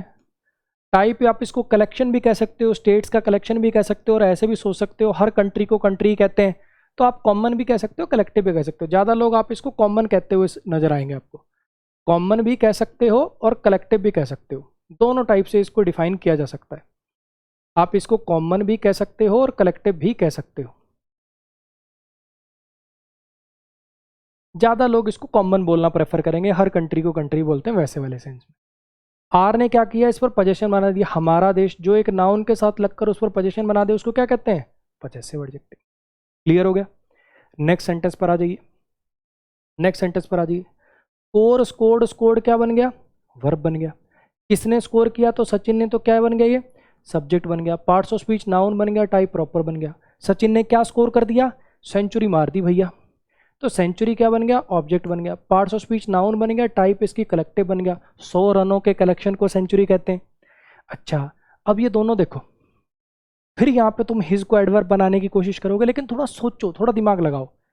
दूसरी सेंचुरी, सेकंड सेंचुरी, सचिन ने उसकी सेंचुरी, सचिन ने उसकी जो सेंचुरी, जैसे तुम एक काम करो, इसको हटा लो, सेंचुरी को हटा लो, हिज का अस्तित्व ही खत्म हो जाएगा।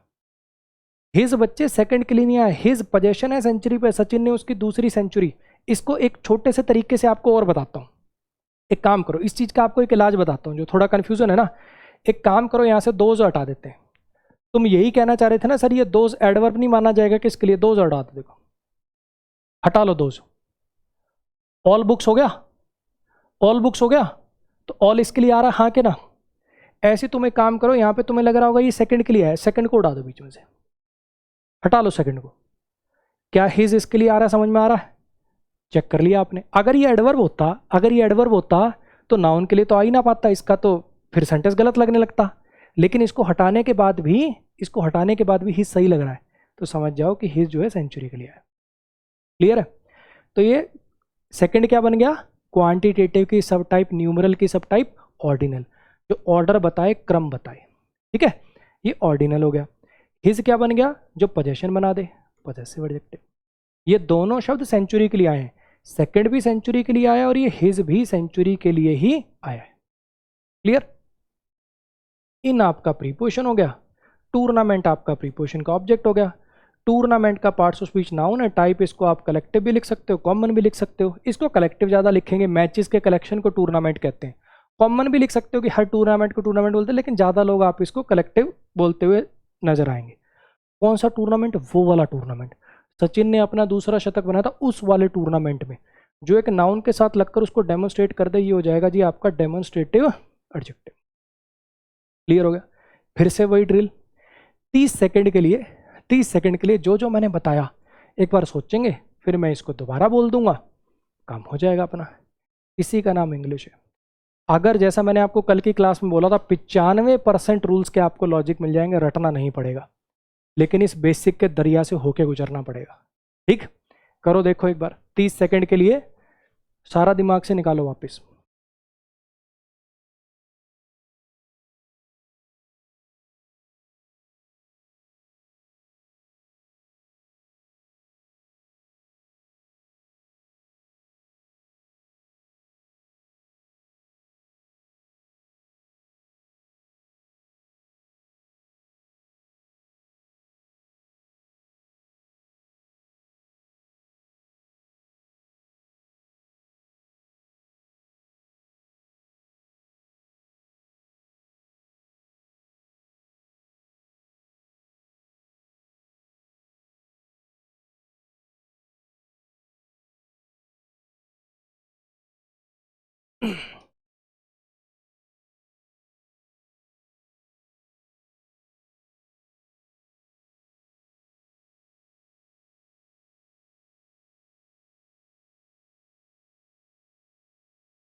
हाँ जी, कोई बात नहीं, जो नीड के लिए लिख रहे हैं, नीड में एक्शन होता हुआ नहीं नजर आ रहा, तो इतना तो समझ में आ रहा है ना कि नीड, नीडेड, नीडेड एक ऐसा शब्द जिसमें 3 फॉर्म हो, जिसकी वर्ब होगा वो, इतना तो समझ में आ रहा होगा। तो इसको वर्ब के अलावा और क्या मान सकते हो? कोई लिंकिंग वर्ब तो कह नहीं सकते इसको ना, तो ये बी की फॉर्म है। और मुझे बताओ वी और सोल्जर्स एक ही है क्या? तो समझ जाओ बच्चे, ये वर्ब ही है। ठीक है, आगे चल के इनकी भी कैटेगरी पढ़ेंगे अपन, इनकी भी कैटेगरी अपन पढ़ेंगे कि अच्छा इसमें ऐसा लग रहा है कि शायद एक्शन सा नहीं हो रहा, इनके भी बातें करेंगे। ठीक, आ जाओ रिवाइज कर देते हैं। सेल सोल्ड सोल्ड वर्ब हो गया, किसने बेचा? कोमल ने। क्या बेच दिया? किताबें, ऑब्जेक्ट हो गया। कौन सी किताबें? कोमल ने वो सारी किताबें, वो किताबें, सारी किताबें, दोनों एडजेक्टिव हैं। ये क्वांटिटेटिव, ये डेमोन्स्ट्रेटिव, दोनों बुक्स के लिए है। इन 2 आवर्स, 2 घंटे में। इन प्रीपोजिशन, आवर्स इसका ऑब्जेक्ट है और 2 ने आवर्स की विशेषता बताई न्यूमरल करके, तो ये कार्डिनल हो गया। हमें ब्रेव और बहादुर सोल्जर चाहिए, हमें ब्रेव और लॉयल सोल्जर चाहिए हमारे देश के लिए। वी सब्जेक्ट है, नीड वर्ब है, क्या चाहिए? सोल्जर। कैसे सोल्जर? ये दोनों क्वालिटेटिव एडजेक्टिव हो गए, एंड कंजंक्शन से जुड़ गए। 2 सेम टाइप के हों तो कंजंक्शन लगती है, ना तो सीधे चल जाते हैं। और प्रीपोजिशन है, कंट्री ऑब्जेक्ट है, आर पॉजेसिव एडजेक्टिव है।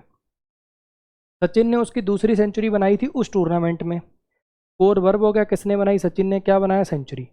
उसकी सेंचुरी, दूसरी सेंचुरी, दोनों एडजेक्टिव है सेंचुरी के लिए। इन प्रीपोजिशन है, टूर्नामेंट ऑब्जेक्ट है, वो वाली सेंचुरी, दैट ने इसको डेमोन्स्ट्रेट किया, डेमोन्स्ट्रेटिव एडजेक्टिव। चलो जी, अब एक काम करो, आप इन दोनों सेंटेंसेस को तोड़ो, इससे थोड़ी सी बात आपको क्लियर होगी। आपको हिंट मैं ये दे रहा हूं, आपको हिंट मैं ये दे रहा हूं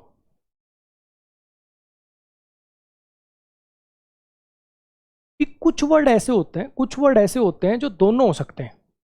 यानी एक ही शब्द एडजेक्टिव भी बन जाए और एक ही शब्द प्रोनाउन भी बन जाए। ठीक है, एक ही वर्ड एडजेक्टिव बन जाए और एक ही वर्ड प्रोनाउन बन जाए। लेकिन अगर आपके बेसिक्स क्लियर है ना, आपको पता है कि एडजेक्टिव क्या करता है, प्रोनाउन क्या करता है, तो आप बिल्कुल भी नहीं फंसोगे। एक बार इन दोनों को बताना मुझे कौन से में क्या है।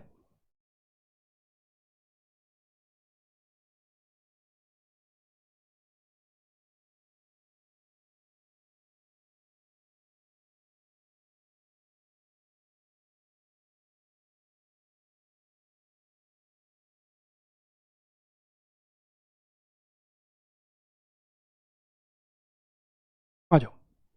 आई वॉन्ट दिस कार, मुझे गाड़ी चाहिए। वॉन्ट वर्ब हो गया, आई सब्जेक्ट हो गया, कार इसका ऑब्जेक्ट हो गया। अब वो सारी बातें तो दिमाग में चलने लगी होंगी कि आई प्रोनाउन है, कार शब्द नाउन है, टाइप इसकी कॉमन है, सब बातें तो करने लगे होगे। मुझे वो वाली गाड़ी चाहिए या ये वाली गाड़ी चाहिए, मुझे आई वॉन्ट दिस कार, मुझे तो ये वाली गाड़ी चाहिए। शोरूम में खड़े हो, पापा कह रहे हैं कि वो वाली नहीं यार, आई वॉन्ट दिस कार, मुझे तो ये वाली गाड़ी चाहिए। तो जो एक नाउन के साथ लगकर उसको डेमोन्स्ट्रेट करे, क्या बना? डेमोन्स्ट्रेटिव एडजेक्टिव बना। लेकिन अब इस सेंटेंस पे आओ, is, am, are, was, were जब किसी वाक्य में मेन वर्ब की तरह से काम करते हैं तो उनका हाई फाई नाम क्या पड़ जाता है? Linking verb. ऐसे वाक्य में कोई एक्शन नहीं होता, बस किसी के बारे में कुछ बताया जाता है। ये जो है ना भाई साहब, ये मेरी गाड़ी है, ठीक है, कहीं तो हल्के में ले रहा हूँ, तो this is my car, this is my car, ये आपने सेंटेंस लिख दिया।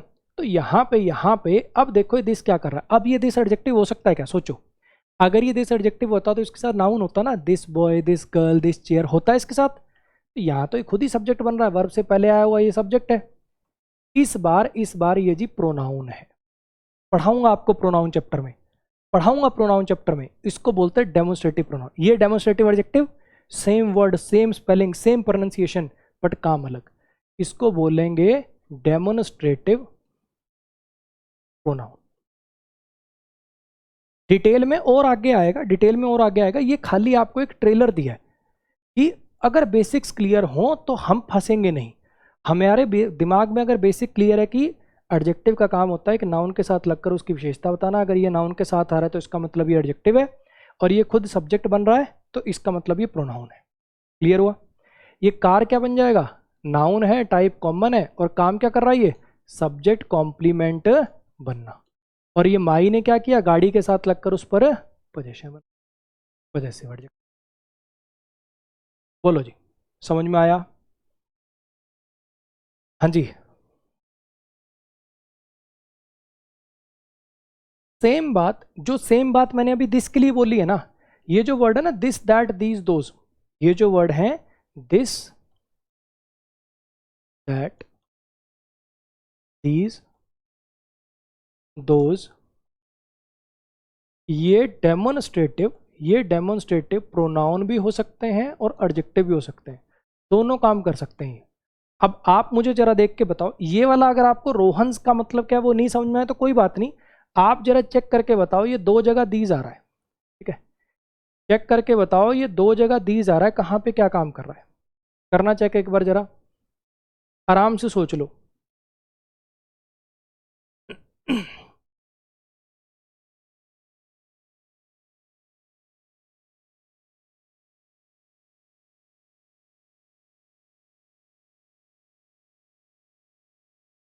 क्लास थोड़ी लंबी चली गई आज की, है ना सर? हफ्ते में एक छुट्टी भी होगा का? सर इतना पढ़ा देते हो, एक क्लास में 3-3 घंटे लग जाते हैं नोट्स बनाने में। दो छुट्टी हुआ करेंगी हफ्ते में, एक नहीं दो छुट्टी हुआ करेंगी। मुझे पता है मैं थोड़ा ज़्यादा पढ़ाता हूँ एक क्लास में, हफ्ते में दो छुट्टी हुआ करेंगी आपकी, थर्सडे को और संडे को। लोगों की अक्सर सैटरडे संडे को छुट्टी होती है, मैं थोड़ी सी अलग रखता हूँ भाई, एक्चुअली मेरे गले में थोड़ी दिक्कत ज़्यादा रहती है, 2-3 दिन से ज़्यादा मैं लगातार पढ़ा भी नहीं पाता, तो थर्सडे और संडे को छुट्टी हुआ करेगी। मंडे ट्यूसडे वेडनेसडे पढ़ लिया, थर्सडे की छुट्टी, फ्राइडे सैटरडे पढ़ लिया, संडे की छुट्टी। हफ्ते में ये 2 दिन आपकी छुट्टी रहा करेगी।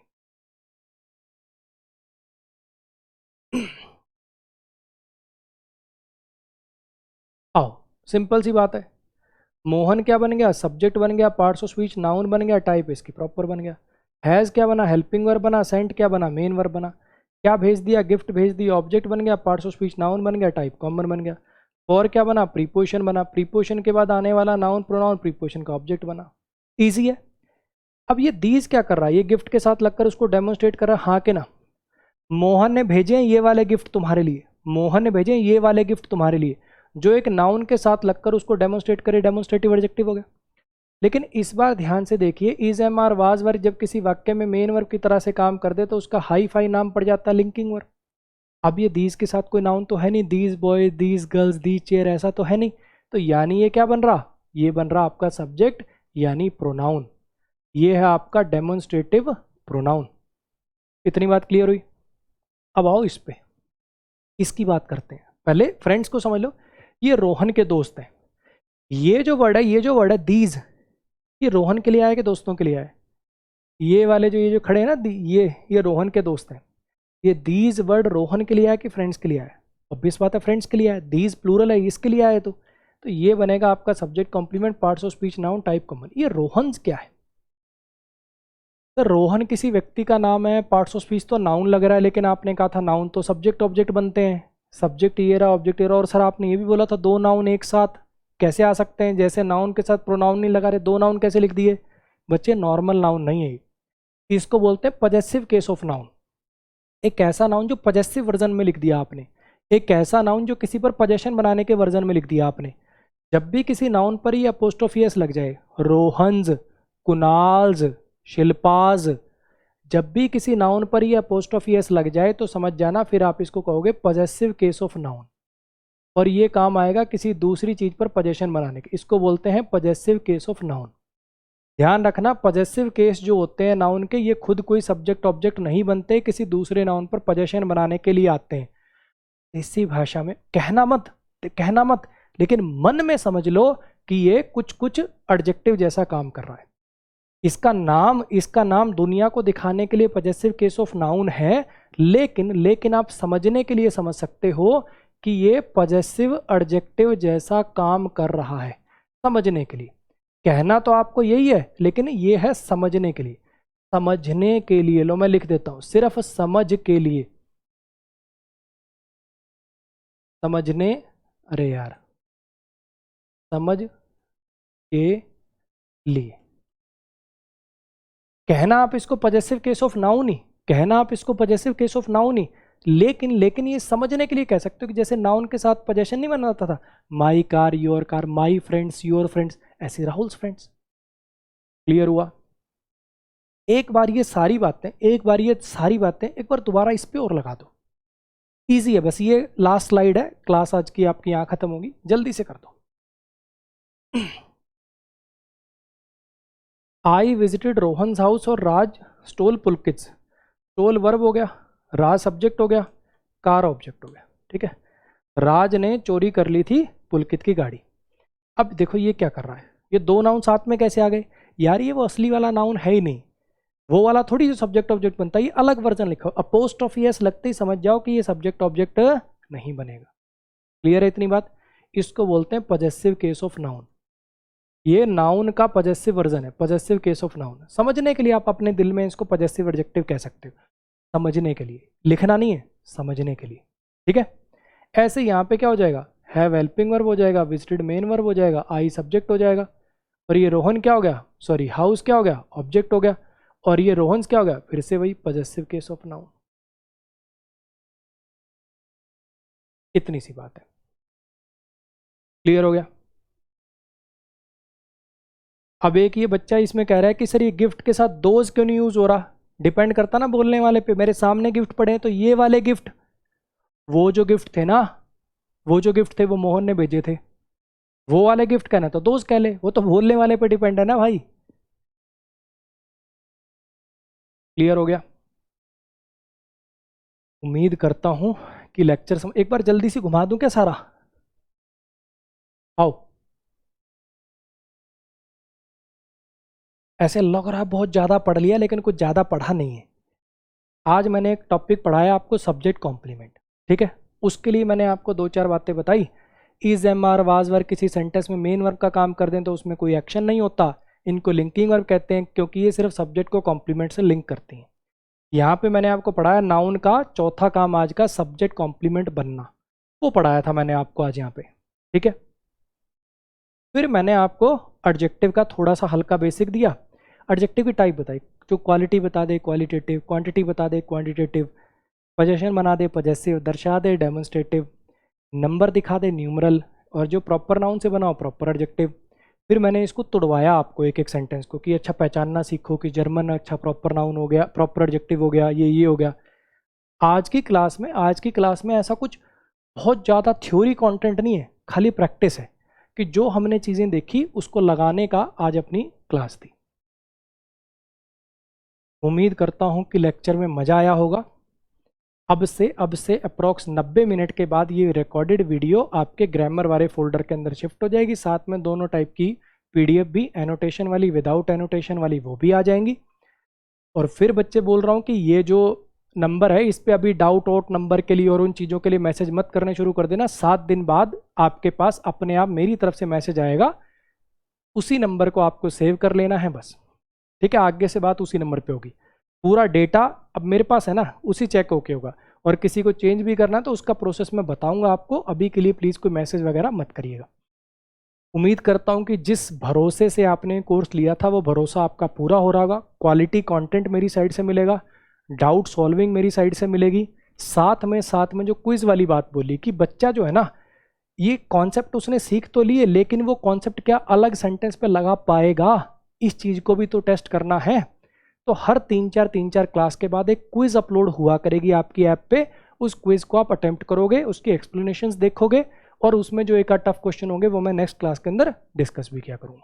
ठीक है, ऐसे चलेगा ताकि वो रिवाइज हो जाए, वही असली पेपर की तैयारी। क्योंकि पढ़ा तो यार बहुत लोग रहे, जब तक वो अप्लाई करना नहीं आएगा, जब तक वो इम्प्लीमेंट करना नहीं आएगा, तब तक कैसे काम चलेगा, है ना। चलो आज के लिए शुभ रात्रि, कल मिलेंगे सेम टाइम सेम जगह। पढ़ते रहिए, अभी शांति रखिए। जो डाउट्स बाज 5-7 इकट्ठे हो गए कॉपी पे लिख लो, टेंशन मत लो, 7 दिन बाद नंबर मिलेगा तब पूछ लेना। ठीक है, अभी ज़्यादा लोड नहीं लेना। ठीक, कल मिलते हैं, गुड नाइट।